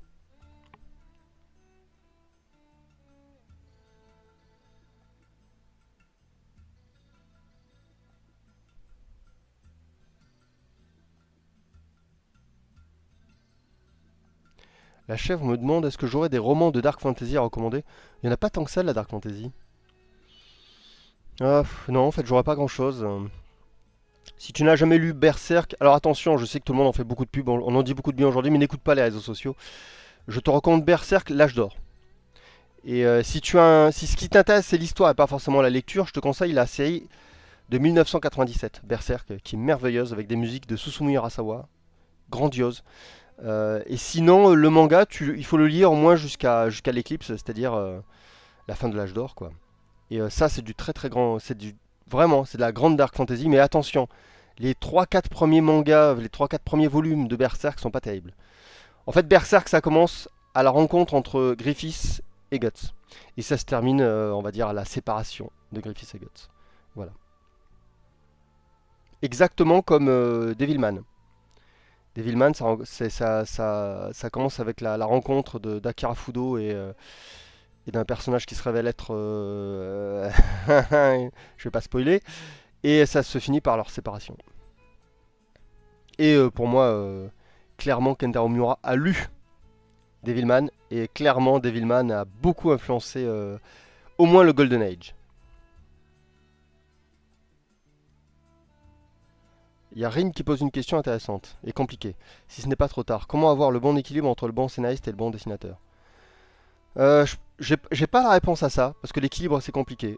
Tout ce que je peux te dire, c'est que pour avoir un bon travail, quand un scénariste et un dessinateur travaillent ensemble, il faut que le scénariste structure entièrement son histoire. C'est-à-dire qu'il faut avoir un scénariste qui en fait a une vision, on va dire cartographique. Je veux comprendre. Il faut que le scénariste ait une vision cartographique de son texte, de son histoire. C'est-à-dire qu'il a une vision visuelle en fait. Et s'il a cette chose-là, alors le dessinateur prendra plaisir à dessiner. Parce qu'il saura que c'est pas n'importe quoi. C'est pas juste écrit pour être écrit en fait.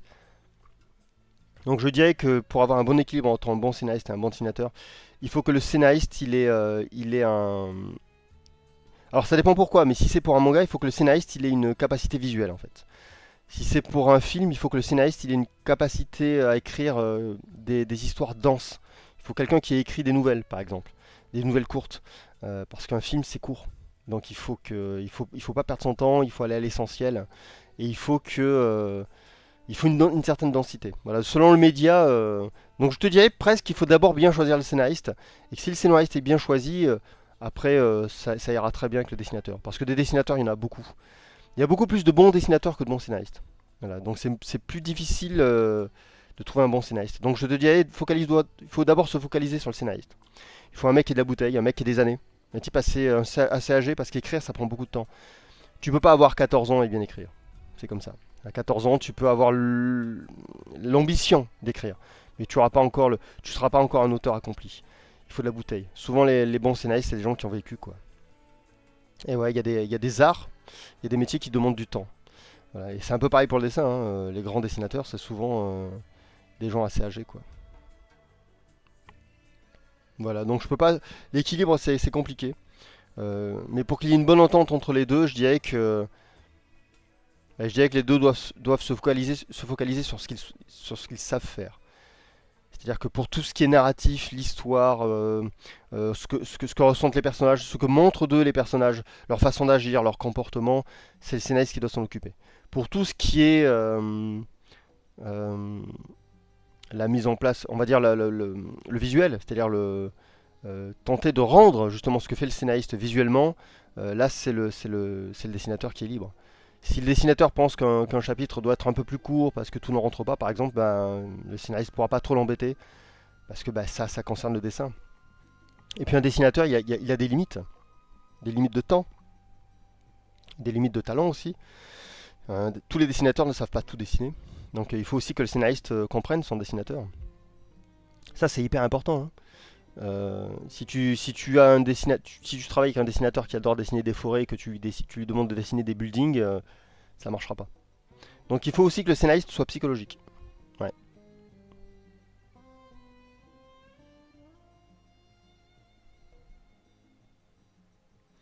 Il y a Shadow qui dit ça me fait penser à Radical Dreamer. J'ai fait que la première plume noire. Ah, t'as fait que le tuto. Il faut que tu fasses au moins le deuxième. Parce que la plume noire ça commence au deuxième. Il y a Oime-chan qui me dit j'ai vu que tu avais aimé Sonny Boy dans un tweet. En as-tu parlé de façon prolongée quelque part? Et sinon, qu'en penses-tu dans le détail? J'ai adoré Sonny Boy. Mais c'est un truc que je peux pas recommander. Parce que je pense qu'il y a des gens qui vont détester. Sonny Boy pour moi c'est un. C'est un animé qui se trouve pile à la frontière entre les animés qui racontent n'importe quoi, en faisant semblant d'avoir un truc à raconter, et les animés intelligents, qui semblent raconter des choses légères, mais qui en fait racontent des choses profondes. Et il est entre les deux, ce qui est très intéressant. Parce que déjà, donc, il tombe pas dans. Bah, récemment, j'ai vu un animé, je sais plus, je ne retrouverai pas le titre.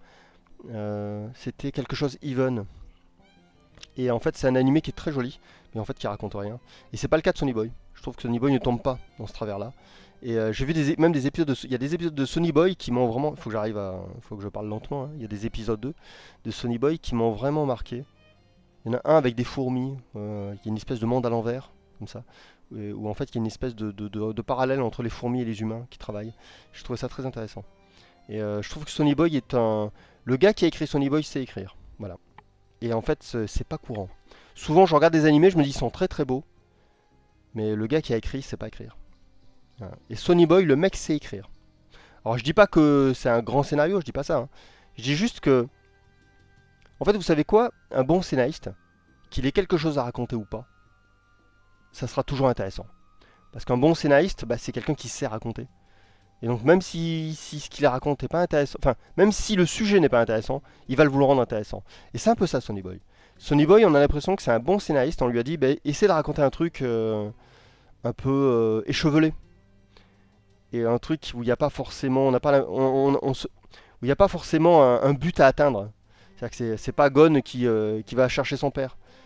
Et essaie d'écrire ça bien. Et je trouve que le gars a réussi. Voilà. Donc j'aime beaucoup Sonny Boy, mais je pense que Sonny Boy c'est pas pour tout le monde. Je considère que Sonny Boy c'est un animé relativement intelligent. Voilà. C'est pas pour tout le monde. Il y a des gens qui regardent les animés juste pour se divertir. Et vous savez, surtout en France, il y a des gens qui pensent que les animés c'est pour les enfants. C'est-à-dire que pour eux, tout ce qu'ils connaissent c'est Dragon Ball et One Piece. Et donc quand ils regardent un animé, ils veulent juste se divertir en rigolant et en se tapant sur les cuisses, tu vois, voyez. Et je pense que Sonny Boy, ça va un petit peu ça va les vexer. Je sais pas comment dire. Ça va pas leur plaire. Dans le genre bien écrit, il y a aussi Agoretsuko. Très très bien écrit Agoretsuko. Il y a aussi One qui écrit très bien. Mob Psycho, c'est très bien écrit. Voilà.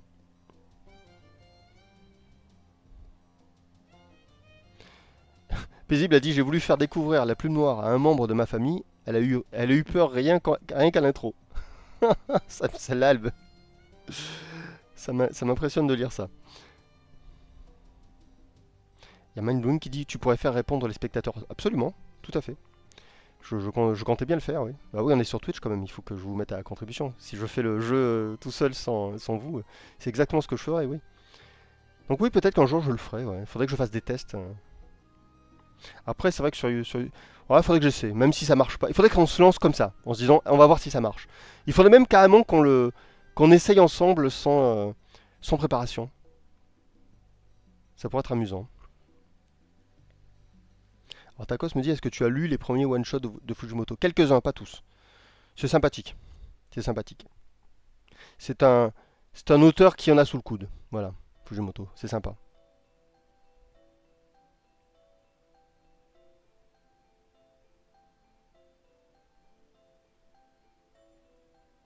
Il y a Valvarez qui nous dit les films en mélange 3D et animation tradi sont vraiment pauvres, je trouve. Bah, la série Arcane, elle mélangeait animation trad pour les effets, par exemple, et 3D avec les personnages et les décors. Et ça marchait bien, hein.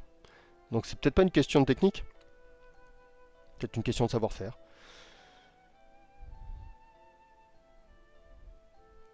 Mindblown qui dit il y a un gap graphique dès le premier chapitre de l'âge d'or. Je me demande ce qu'il s'est passé pour qu'il progresse autant d'un chapitre à l'autre. Je pense que c'est à cause des ondes positives. Je pense que Miura, j'ai lu ce qu'il pensait lui-même de son œuvre, et Miura n'aimait pas ce qu'il faisait. C'est-à-dire que Miura, quand il a fait le début de Berserk, il a essayé de faire quelque chose qui plairait au public. C'est que le début de Berserk, rappelez-vous, Guts, il a un demi-sourire, hein. C'est le petit mec taquin, genre... Moi, je vais vous dire un truc. Les personnages qui ont des demi-sourires, genre, qui se la jouent, genre... Moi, je suis un... Vous savez, imaginez la pochette, la cover d'un manga, et vous avez le héros, il vous regarde, il a un demi-sourire scarnassier, genre... Je suis un mec trop malin, moi. Attends. Moi, on me la fait pas, moi. On va se battre, et comment je vais trop te ridiculiser. Un manga qui commence comme ça, c'est pas bon. C'est pas bon signe. Du tout. C'est pas bon signe. Et il se trouve que Guts, au début, il a le demi-sourire du héros qui se la joue. Et ça, c'est pas bon signe. Et ce qui est étrange, c'est qu'à partir du moment où Guts et Griffith se rencontrent, c'est terminé. Guts n'a plus ce demi-sourire stupide. Pourquoi? Parce qu'il a fait l'erreur que font beaucoup d'auteurs. Il a regardé des œuvres qui marchent, et il s'est dit, ah ouais, le personnage il se la joue, donc il faut que mon personnage se la joue. Et donc, du coup, ça nous rend les premiers volumes de Berserk très désagréables. Et étonnamment, d'un coup, ensuite, Guts perd ce sourire, et il devient le Guts qu'on connaît en fait. Et là, ça devient beaucoup plus intéressant. Donc ouais, il faut oublier les premiers volumes. Il faut commencer avec Griffiths en fait. En fait, c'est simple, hein, le meilleur de Berserk, c'est quand Griffiths est humain, quoi. Et la fin de Berserk, c'est quand Griffiths n'est plus humain. C'est très simple. Suivez Griffiths, et vous aurez le meilleur de Berserk. Ah, la chef Kenny dit je cherche un roman Berserk, c'est déjà lu et relu. Bah, est-ce que tu as lu Le Seigneur des Anneaux? Parce que Le Seigneur des Anneaux, moi je trouve que c'est pas assez dit, mais il y a des passages qui sont vachement Dark Fantasy, hein. Le passage avec l'araignée, par exemple, avec Gollum, Frodon, Sam Gamgee, il est vachement sombre, hein. Le film à côté, moi je trouve qu'il a pas bien rendu l'atmosphère sombre. Le passage dans le Mordor, il est vachement Dark Fantasy aussi, hein. Quand on dit que le Seigneur des Anneaux a tout inventé, c'est pas faux, hein. Il y a de la Dark Fantasy dans le Seigneur des Anneaux. Si tu n'as jamais lu le Seigneur des Anneaux et si tu ne connais que les films, oublie les films et lis les bouquins, tu vas être très surpris. C'est pas pareil. Sinon, je te dirais, bah, lis des bouquins de... Ah, quoi que c'est particulier. Tu peux lire des livres dont vous êtes le héros. Tu peux lire les... J'ai toujours rêvé de faire de la publicité pour J.H. Brennan. Tu peux lire les Quêtes du Graal ou les, euh, les loups ardents. C'est un peu dark. Il est un peu dark. Il est drôle et dark. C'est D&D. Il est très D&D. Il est Advanced D&D, Herbert Brennan. Il y a Chemki qui nous dit Guy Naiden a aussi beaucoup influencé Berserk. Ouais, mais moins que les autres œuvres. Je sais que tu y tiens, mais moins que les autres œuvres. Il peut dire ce qu'il veut, hein, Murat. Mais on ressent tellement Devilman, on ressent aussi pas mal Versailles Nobara, mais et surtout, surtout Shakespeare, hein, Macbeth. Guy Naiden, c'est une influence. C'est une influence, mais elle est bien moindre. Non, non, Griffiths, alors attention, je peux pas te laisser dire ça parce que tu dis surtout Griffiths. Griffiths, c'est Satan. C'est Satan dans Devilman. Lis Devilman, hein. Tu vas halluciner, hein. C'est Satan dans Devilman, mais alors c'est lui à 100%, hein. Lis Devilman, les interactions entre Akira Fudo et Satan, c'est les mêmes interactions qu'entre Griffiths et Guts. C'est les mêmes. Non mais il peut dire ce qu'il veut Miura, parce que tu dis qu'il l'a confirmé de son vivant, mais peut-être qu'il voulait cacher que c'était Devilman, hein. Mais c'est Devilman. Et puis même s'il a dit de son vivant, moi j'ai lu des bouquins, hein. Dans les bouquins, Miura il revient pas dessus, hein. Donc il l'a peut-être dit une fois, mais dans les bouquins il le dit pas. Dans les bouquins c'est Devilman, c'est évident, voilà. Devilman, Macbeth, il y en a d'autres, hein. Il y a un peu de Mad Max, grâce à ses graphiques, il y a plein d'influences. Donc il y a Versailles Nobara, il y a Hellraiser pour le puzzle, l'espèce de truc, surtout pour les Lago d'Inde. Qu'est-ce que j'ai vu d'autre? Il y a plein de choses en fait. C'est un nid d'influence. Et oui, et donc il y a évidemment il y a du les héros de la galaxie dedans. Je le dis en français moi. Évidemment qu'il y en a. Mais c'est pas l'essentiel.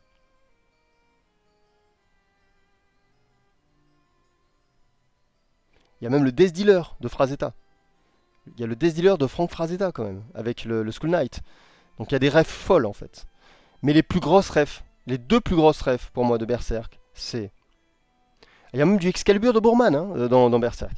Mais les deux plus grosses rêves, c'est le château de l'araignée de Akira Kurosawa, parce que c'est Macbeth. Et Macbeth, c'est l'essence, c'est la colonne vertébrale de l'âge d'or.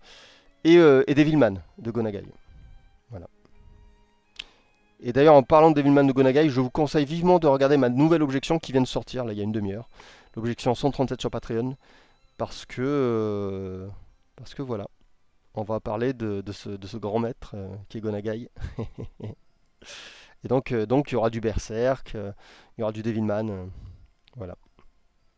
Donc c'est un épisode à ne surtout pas rater si vous aimez les mangas. Ça va vous apprendre des choses. Voilà. Vous allez comprendre d'où viennent vos mangas. Ah oui, alors, Paisible recommande La Horde du Contrevent, mais c'est pas de la Dark Fantasy. Mais c'est un très bon bouquin, par contre. C'est pas de la Dark Fantasy, mais c'est une forme de fantasy très inventive. Il y a Dazer qui dit vous prévoyez de sortir Orion au Japon. Alors, je ne prévois pas de l'empêcher, si tu pour être précis. Je ne prévois pas de l'empêcher, voilà. Si on me demande est-ce que tu veux qu'il soit publié au Japon, je dirais pas non. Si on me demande si est-ce que tu veux qu'Orion sorte en animé, je dirais pas non non plus. Je serais un peu en regardant. Je veux pas, je veux un animé, enfin je veux pas n'importe quoi sur Orion pour l'animé, mais je l'empêcherai pas. Voilà, si ça peut répondre à ta question. Et puis j'ai vu Sonny Boy, mais je l'ai pas vraiment compris. Bah ça m'étonne pas trop en fait. Voilà. Je pense qu'il y a, je le redis, c'est pas pour tout le monde, Sonny Boy. Revois-le peut-être, revois-le calmement. Tu l'as peut-être vu, mais tu t'étais pas préparé. Maintenant que tu es préparé, revois-le. Parce que parfois ça peut poser problème ça, hein. On est tellement habitué à un genre d'animé que dès que c'est un truc un peu à côté, on n'arrive pas à rentrer dedans, quoi.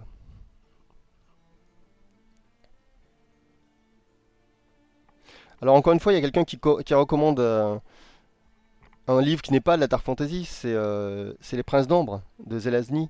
Les Princes d'Ambre, c'est très chouette à lire. Ça se lit très très vite. C'est un des bouquins les plus fluides que j'ai lu de toute ma vie.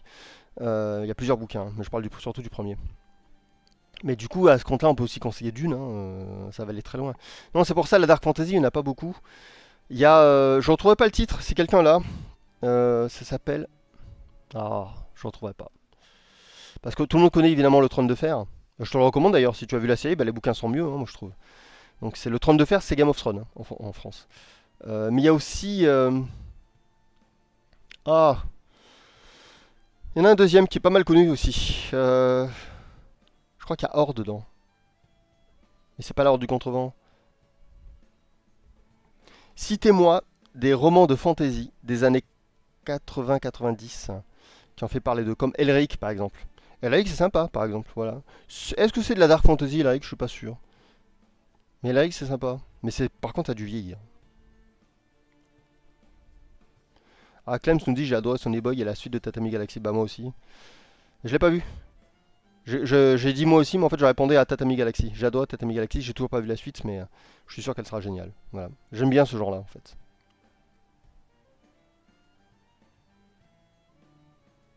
Bon, il est 27, on se laissera à et demi. Voilà, il nous reste 3 minutes.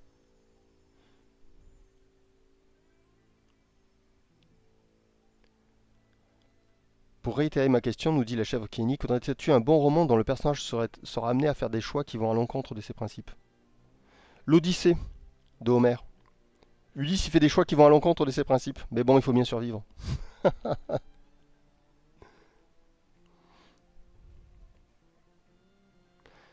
Il y a Clems qui nous dit Natsume Shingo, scénariste de Sonny Boy, est un élève de Yuasa. Bah voilà, tout s'explique. C'est des gens barrés et on en a besoin. Moi j'aurais aimé que les mecs qui ont fait Sonny Boy fassent un épisode de One Piece, mais qu'ils l'écrivent, hein. pas qu'ils adaptent une histoire d'Oda. Ça aurait pu être très intéressant. Parce que déjà on a eu un film One Piece qui avait été réalisé par ah je me rappelle jamais son nom. C'est pas Mamoru Hosoda, c'est Shinkai, Mamoto Shinkai. Non, c'est Mamoru Hosoda. Non, c'est Mamoru Hosoda, oui. Mamoru Hosoda a fait un film de One Piece et c'est le seul film de One Piece que j'ai gardé, qui s'appelle L'île du baron Omatsuri. Et j'aurais aimé que les gars qui ont fait Sonny Boy fassent un épisode de One Piece, voire un film, hein. Ça aurait été très intéressant. Et du coup, j'aurais regardé deux films de One Piece. J'aurais regardé celui de Mamoru Soda, donc le baron de l'île Matsuri, et j'aurais regardé celui de l'auteur de Sonny Boy. Avelrain me demande est-ce que tu as essayé Evening Legion. Oui, j'ai essayé, j'ai échoué. L'animé de post-apo de cette saison, j'ai pas du tout aimé. Voilà. J'ai tenu. On a tenu un peu plus de 5 épisodes, 7 ou 8. Parce que c'est joli. Les personnages sont clean. Donc on se disait bah, peut-être que ça va devenir bien. Peut-être que ça va devenir bien. Puis à la fin j'ai craqué. J'ai dit mais c'est n'importe quoi. Ça va nulle part. Et même à la fin le mec il est même plus assez bon pour arriver à cacher qu'il a rien à raconter. Donc j'ai abandonné. Il y a Manblowing qui dit le dernier Spider-Man animé au cinéma actuellement a l'air super. Les Spider-Man animés sont toujours super. Le précédent qu'on avait eu, le Spider-Verse, là, Into the Spider-Verse, c'était superbe. Après, ça raconte rien, voilà. Mais bon, les comics en général, c'est plutôt bas du front. Donc je vais pas reprocher à une adaptation d'un comics d'être bas du front, quoi. Donc si vous voulez un bon spectacle, je suppose que Spider-Man, c'est comme le jeu d'ailleurs. Le Comment c'est Amazing Spider-Man que j'avais fait sur Steam. Le jeu est très très beau. C'est impressionnant de circuler comme ça entre les buildings. Mais en fait, c'est un jeu très creux, quoi. C'est un jeu bas du front, quoi. Jouer 2-3 heures, c'est cool. Au-delà, ça devient très ennuyeux. Tacos dit le demi-sourire. Non, mais après, Tacos, voilà, ça dépend qui le fait aussi. Kaneda dans Akira, je crois que de temps en temps, il a peut-être un demi-sourire. Peut-être. Il l'a plus. Là, vers la fin, il l'a plus. Ben, il a fait des progrès auto. Mais au début, je crois que de temps en temps, il en a un. Ça passe. Ça passe. Si t'en mets un, tous les 5 chapitres, tu mets demi-sourire, c'est pas grave. Le problème, c'est pas le demi-sourire, c'est que. C'est pas l'utilisation du demi-sourire le problème. C'est que le demi-sourire est aussi. Ça raconte quelque chose en fait. Ça raconte quelque chose sur l'auteur. Voilà, le demi-sourire. Et c'est un petit peu comme un trope le demi-sourire. Et c'est un trope qui a été trop utilisé. Donc en général, quand un auteur l'utilise, c'est qu'il n'a pas trop pris le temps de bien écrire son histoire.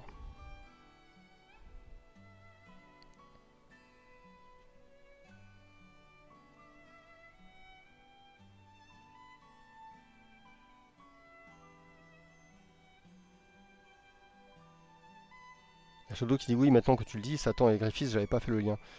Ah oui, pourtant la fin c'est pareil, hein. Il y a l'éclipse et l'apocalypse. L'éclipse dans Berserk, l'apocalypse dans Devilman. C'est exactement la même histoire. Et puis c'est le mec. Enfin, c'est la même histoire, pardon. J'ai beaucoup de respect pour Kentaro Miura, mais c'est un. Mais en fait, le Golden Age, c'est une réécriture de Devilman, en fait. Et honnêtement, hein.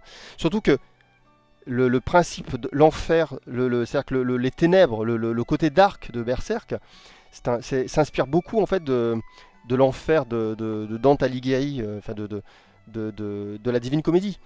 Et, et au Japon, celui qui a créé ça, cette atmosphère, c'est Gonagai, l'auteur de Devilman.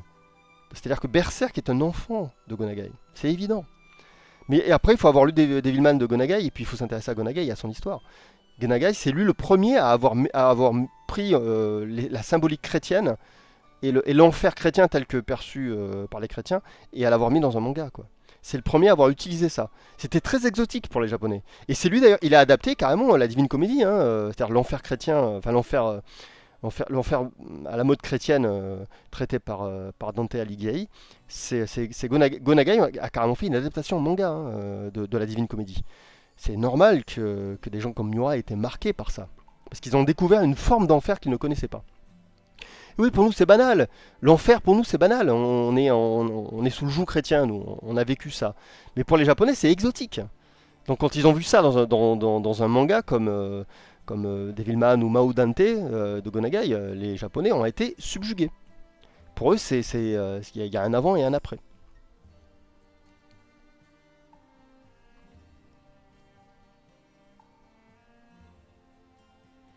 Il y a Mindblowing qui dit j'ai lu Devilman et je confirme que c'est flagrant, notamment la fin du manga de Devilman qui très clairement nous rappelle Berserk. Bah oui, c'est une lettre d'amour écrite à Gonagai, Berserk, mais bon, c'est une lettre d'amour écrite à Gonagai et à Shakespeare, avec Macbeth. Mais même Macbeth est moins tenu, même s'il y a des clins d'œil évidents. Par exemple, vous savez, il y a un passage comme ça où Griffiths se revoit enfant dans une rue et il voit son rêve au bout, il voit son château, le château qu'il rêve d'avoir, et il y a une diseuse de bonne aventure. Mais en fait, ça, c'est Macbeth. C'est-à-dire que la Béélite, l'idée de la Béélite, c'est Macbeth. Pourquoi? Parce que Macbeth, c'est une diseuse de bonne aventure qui dit à un seigneur, il y a deux seigneurs en face d'elle, donc c'est Griffiths et Guts en gros, hein, et elle dit à ces deux seigneurs ce qui va leur arriver. Et elle dit à l'un d'eux, tu vas devenir très puissant. Et en gros, c'est comme si elle lui donnait la Béélite, parce qu'il se dit, bah, je vais devenir très puissant, et il le devient. Et l'autre va le voir en lui disant, mais qu'est-ce qui t'arrive? Regarde ce que tu deviens complètement fou. Et sa femme, Lady Macbeth, en plus, elle est avide de pouvoir. Et donc, on a une espèce de Guts, quoi, qui voit son ami devenir une espèce de Griffiths, quoi. Et c'est très très bien. Et il devient complètement fou, hein. Il se fait complètement dévorer par le pouvoir, et ça finit mal. Et c'est l'essence. Mais là, il faut écrire un peu pour voir les liens avec Berserk. Mais ils sont là, hein. Moi je vous l'assure, ils sont là. Mais Devilman, c'est beaucoup plus évident de les voir. Alors, il est 34, j'étais censé arrêter, mais je prends une dernière question. Kalpo Kujo me demande est-ce que tu aimes Satoshi Kon? Et c'est une très belle question. Alors, Satoshi Kon, c'est quelqu'un qui est parti trop tôt. C'est quelqu'un qui est mort trop jeune à mon sens. C'est un très grand dessinateur. Moi, j'ai lu ses mangas aussi, hein. J'ai pas vu que ses films. Et c'est un très grand animateur. Maintenant, je vais être honnête. Moi, Satoshi Kon, j'aime beaucoup chez lui Perfect Blue. J'aime beaucoup Princess Millennium. J'aime beaucoup la série Paranoia Agents. Mais après, je suis moins fan. C'est quelqu'un qui était techniquement imbattable. Il était très très fort. Ses films d'animation sont magnifiques. Il faut tous les voir. Tous. Même. Il y en a une, c'est une comédie. Paprika est sympa, c'est adapté d'un roman, Paprika, au Japon. Paprika est sympa, mais là encore, en fait, il avait. Comment vous le dire? Satoshi Kon, c'est quelqu'un qui était pas très doué pour ce qui est du récit. Comme souvent, hein, quand on est graphique, souvent on n'est pas scénarique. Ouais, j'invente un mot, je fais un barbarisme. Bon, ça n'existe pas, hein, scénarique, mais c'est pour que vous compreniez. On n'est pas très narratif en fait. Souvent, quand on est graphique, on n'est pas très narratif. Et Satoshi Kon, c'était un type qui était incroyablement graphique. Il était super doué. Du coup, narrativement, c'était pas trop ça. Il a eu ce coup de génie, c'est qu'il a adapté des histoires qui étaient écrites par d'autres, qui eux savaient écrire. Par exemple, Perfect Blue, qui est adapté d'un roman japonais, ou Paprika, qui est adapté d'un roman japonais. Mais malgré ça, un peu comme Miyazaki lorsqu'il a adapté le château de Hurle, qui s'appelait, je sais plus comment ça s'appelait.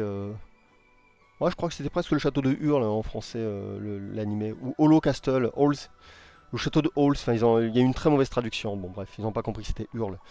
Et le château de Hurle, c'était intéressant parce qu'il adaptait un roman que j'avais lu, qui était pas mal, qui est un chouette roman, sympathique. La suite par contre est pas bonne, mais le roman, d'ailleurs, la suite a été écrite parce que le premier a eu du succès, mais le premier, il se lit tout seul, hein, c'est un stand-alone, hein, pas besoin de lire la suite. Le roman Le Château de Hurle est très sympa, et Miyazaki l'a adapté, et ben, on voit tous les travers d'un graphiste en fait. C'est-à-dire qu'il n'a pas bien adapté, il a pas adapté ce qui était intéressant dans l'histoire. Et hélas, du coup, bah, la fin du film, Le Château de Hurle, du film d'animation de Miyazaki est pas bonne, quoi. Parce que celle du roman est bien meilleure. Et ça, c'est le problème en fait des graphistes, c'est qu'ils comprennent pas bien. En fait, les graphistes sont de mauvais lecteurs. Je vais vous le faire simplement. Les graphistes sont de mauvais lecteurs. Ils comprennent pas bien ce qu'ils disent. Ils comprennent pas vraiment ce qui est intéressant dans ce qu'ils disent, où c'est intéressant et comment le réutiliser.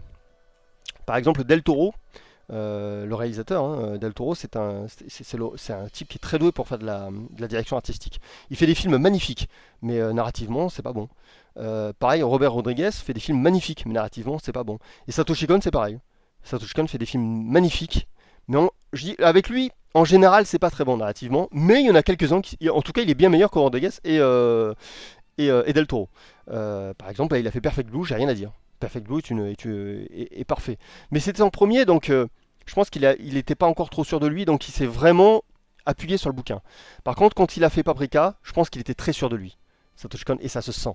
Paprika, c'est un feu d'artifice. C'est un animateur qui se surpasse. Il a même comment vous dire ça?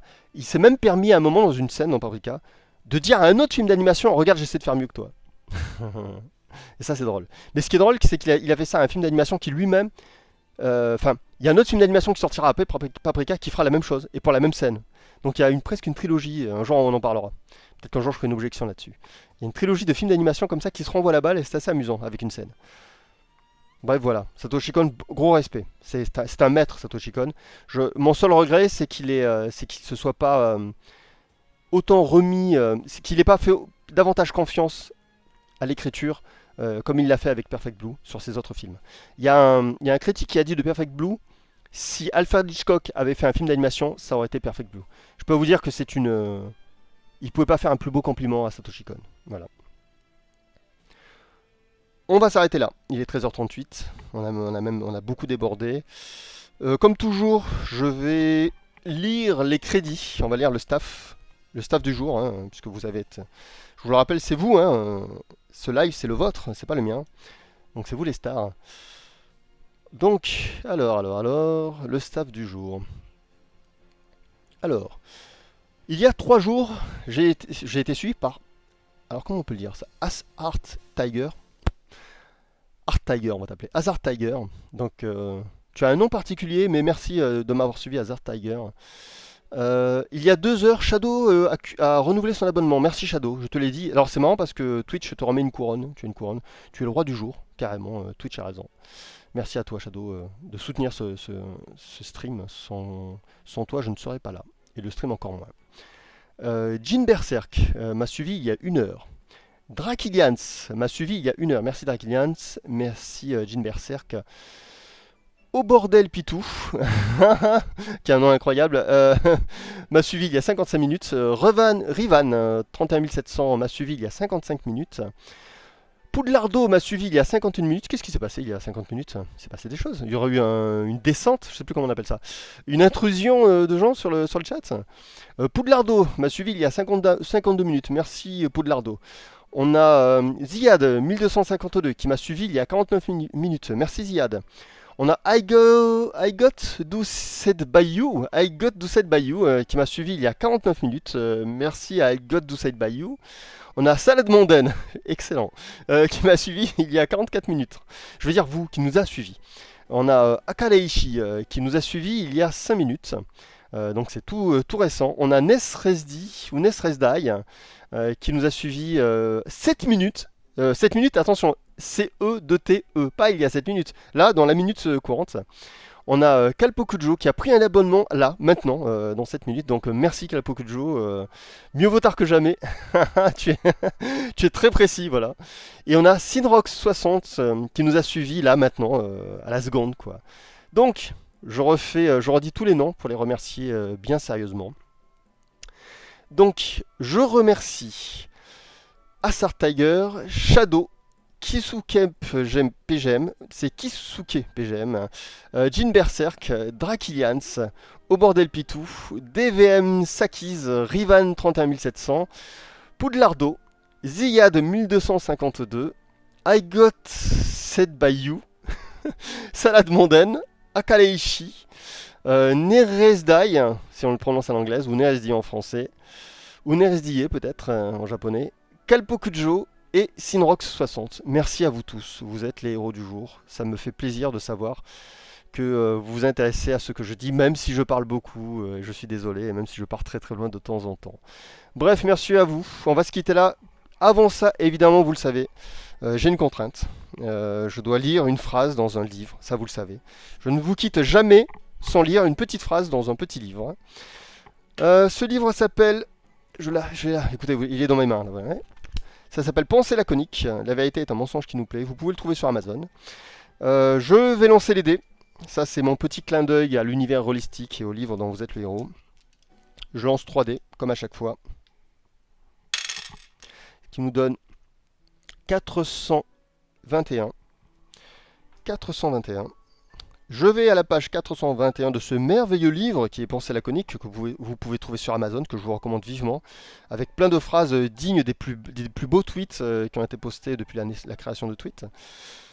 C'est plus d'1 millier de phrases à lire. Donc ça se lit agréablement parce que c'est pas un roman, c'est que des phrases. Oui, je sais, dans un roman aussi c'est que des phrases, mais là elles sont espacées en fait, c'est ce qu'on appelle des dictons, quoi. Donc j'avais dit 421.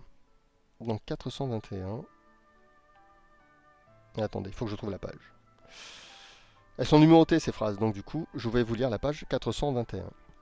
Alors, il n'y a pas de bonnes créations sans de bonnes influences. Tiens, c'est amusant. On a parlé de Kentaro Miura et de Berserk juste avant. On parlait des influences de, de Devilman. On a parlé de Versailles Nobara. On a parlé de Hellraiser. On a parlé de Shakespeare. De Gonagai aussi, donc voilà, les influences directes de Berserk, et il y en a d'autres. Donc voilà, je vous relis la phrase 421. Il n'y a pas de bonnes créations sans de bonnes influences. Vous savez ce qu'elle vous dit cette phrase? C'est important parce que ça a l'air simple comme ça, vous dites oh c'est juste une phrase, mais c'est hyper important, je vous la relis. Il n'y a pas de bonnes créations sans de bonnes influences. Ce qu'elle dit c'est que vous devez beaucoup dévorer de fiction. Vous devez lire beaucoup, vous devez regarder beaucoup de séries, vous devez regarder beaucoup de films, et même jouer à beaucoup de jeux. Vous devez dévorer de la fiction. Et vous devez apprendre à relever dans la fiction ce qui vaut le coup d'être relevé. Et ne pas trouver bien tout ce qui est banal. Vous devez trouver des idées particulières, atypiques. Et c'est ça qui vous inspirera. Et en voyant ce que vous écrirez un jour, ou ce que vous dessinerez un jour, on pourra jauger votre niveau, on va dire, de capacité à créer, à ce qui émane de votre inspiration. Si vous êtes bien inspiré, vous créerez bien. Voilà. C'est-à-dire quelqu'un qui, si vous êtes trop bon public, si vous êtes trop bon critique, enfin trop bon spectateur, trop bon public, vous créerez des choses banales. Mais si vous êtes très exigeant, ce que vous créerez pourrait être intéressant. Parce que vous aurez un angle de vue qui n'est pas celui des autres. Vous aurez une personnalité qui sera la vôtre et vous l'exprimerez. Et c'est ça un auteur. C'est quelqu'un qui exprime sa personnalité. Donc si vous n'avez pas de personnalité, vous n'aurez rien à exprimer. Pour avoir une personnalité et pouvoir bien l'exprimer, il faut avoir un point de vue sur la création, sur la fiction et sur les œuvres. Et il faut en lire beaucoup pour savoir si... pour être capable de jauger en fait, ce qui vaut le coup et ce qui ne le vaut pas. Voilà, on se laisse là. Je vous rappelle que la nouvelle objection est disponible là, à l'instant. C'est l'objection 137 où on parle beaucoup de mangas. On va parler de Berserk, de l'attaque des titans, on parlera de Gonagai surtout. Donc on va parler de l'influence en fait de tout ça, de tous ces genres. L'influence de Devil May Cry, l'influence de Berserk, l'influence de l'attaque des titans. Tout ça on en parle pendant 4 heures, 5 heures je crois même. Pendant 5 heures dans cette nouvelle objection. Donc n'hésitez pas, cliquez là sur le lien qui est en ce moment affiché, il est postité, j'invente un verbe, je crée un barbarisme, il est fixé, il est épinglé là tout en haut du chat, donc n'hésitez pas à cliquer pour aller voir ça, ça pourrait vous plaire. Sinon je vous rappelle que le nouveau teaser d'Orion est disponible sur Twitter, donc n'hésitez pas à le partager s'il vous plaît, soutenez Orion parce qu'il a besoin de vous, vraiment. Donc allez sur mon compte Twitter, vous verrez, c'est le dernier message posté, partagez-le le plus possible. On a besoin de vous, voilà. Orion a besoin de votre soutien, Orion a besoin de ses lecteurs. Voilà. Je vous souhaite tout ce qu'il y a de meilleur, je vous dis à très bientôt. Ne jouez pas trop à Diablo 4, amusez-vous bien sur Tears of the Kingdom. Et j'espère que comme moi vous attendez Starfield et aussi le prochain... Remnant, est-ce que vous connaissez Remnant from the Ashes? Il y a le deuxième qui arrive, voilà, j'espère que comme moi vous l'attendez. Et puis j'en oublie un, il y a aussi un jeu qui arrive bientôt, Baldur's Gate évidemment, 3, que j'attends impatiemment. Voilà, j'espère que comme moi vous attendez ces jeux. Voilà, portez-vous bien, ne jouez pas trop, lisez beaucoup et à très bientôt. Bye bye tout le monde.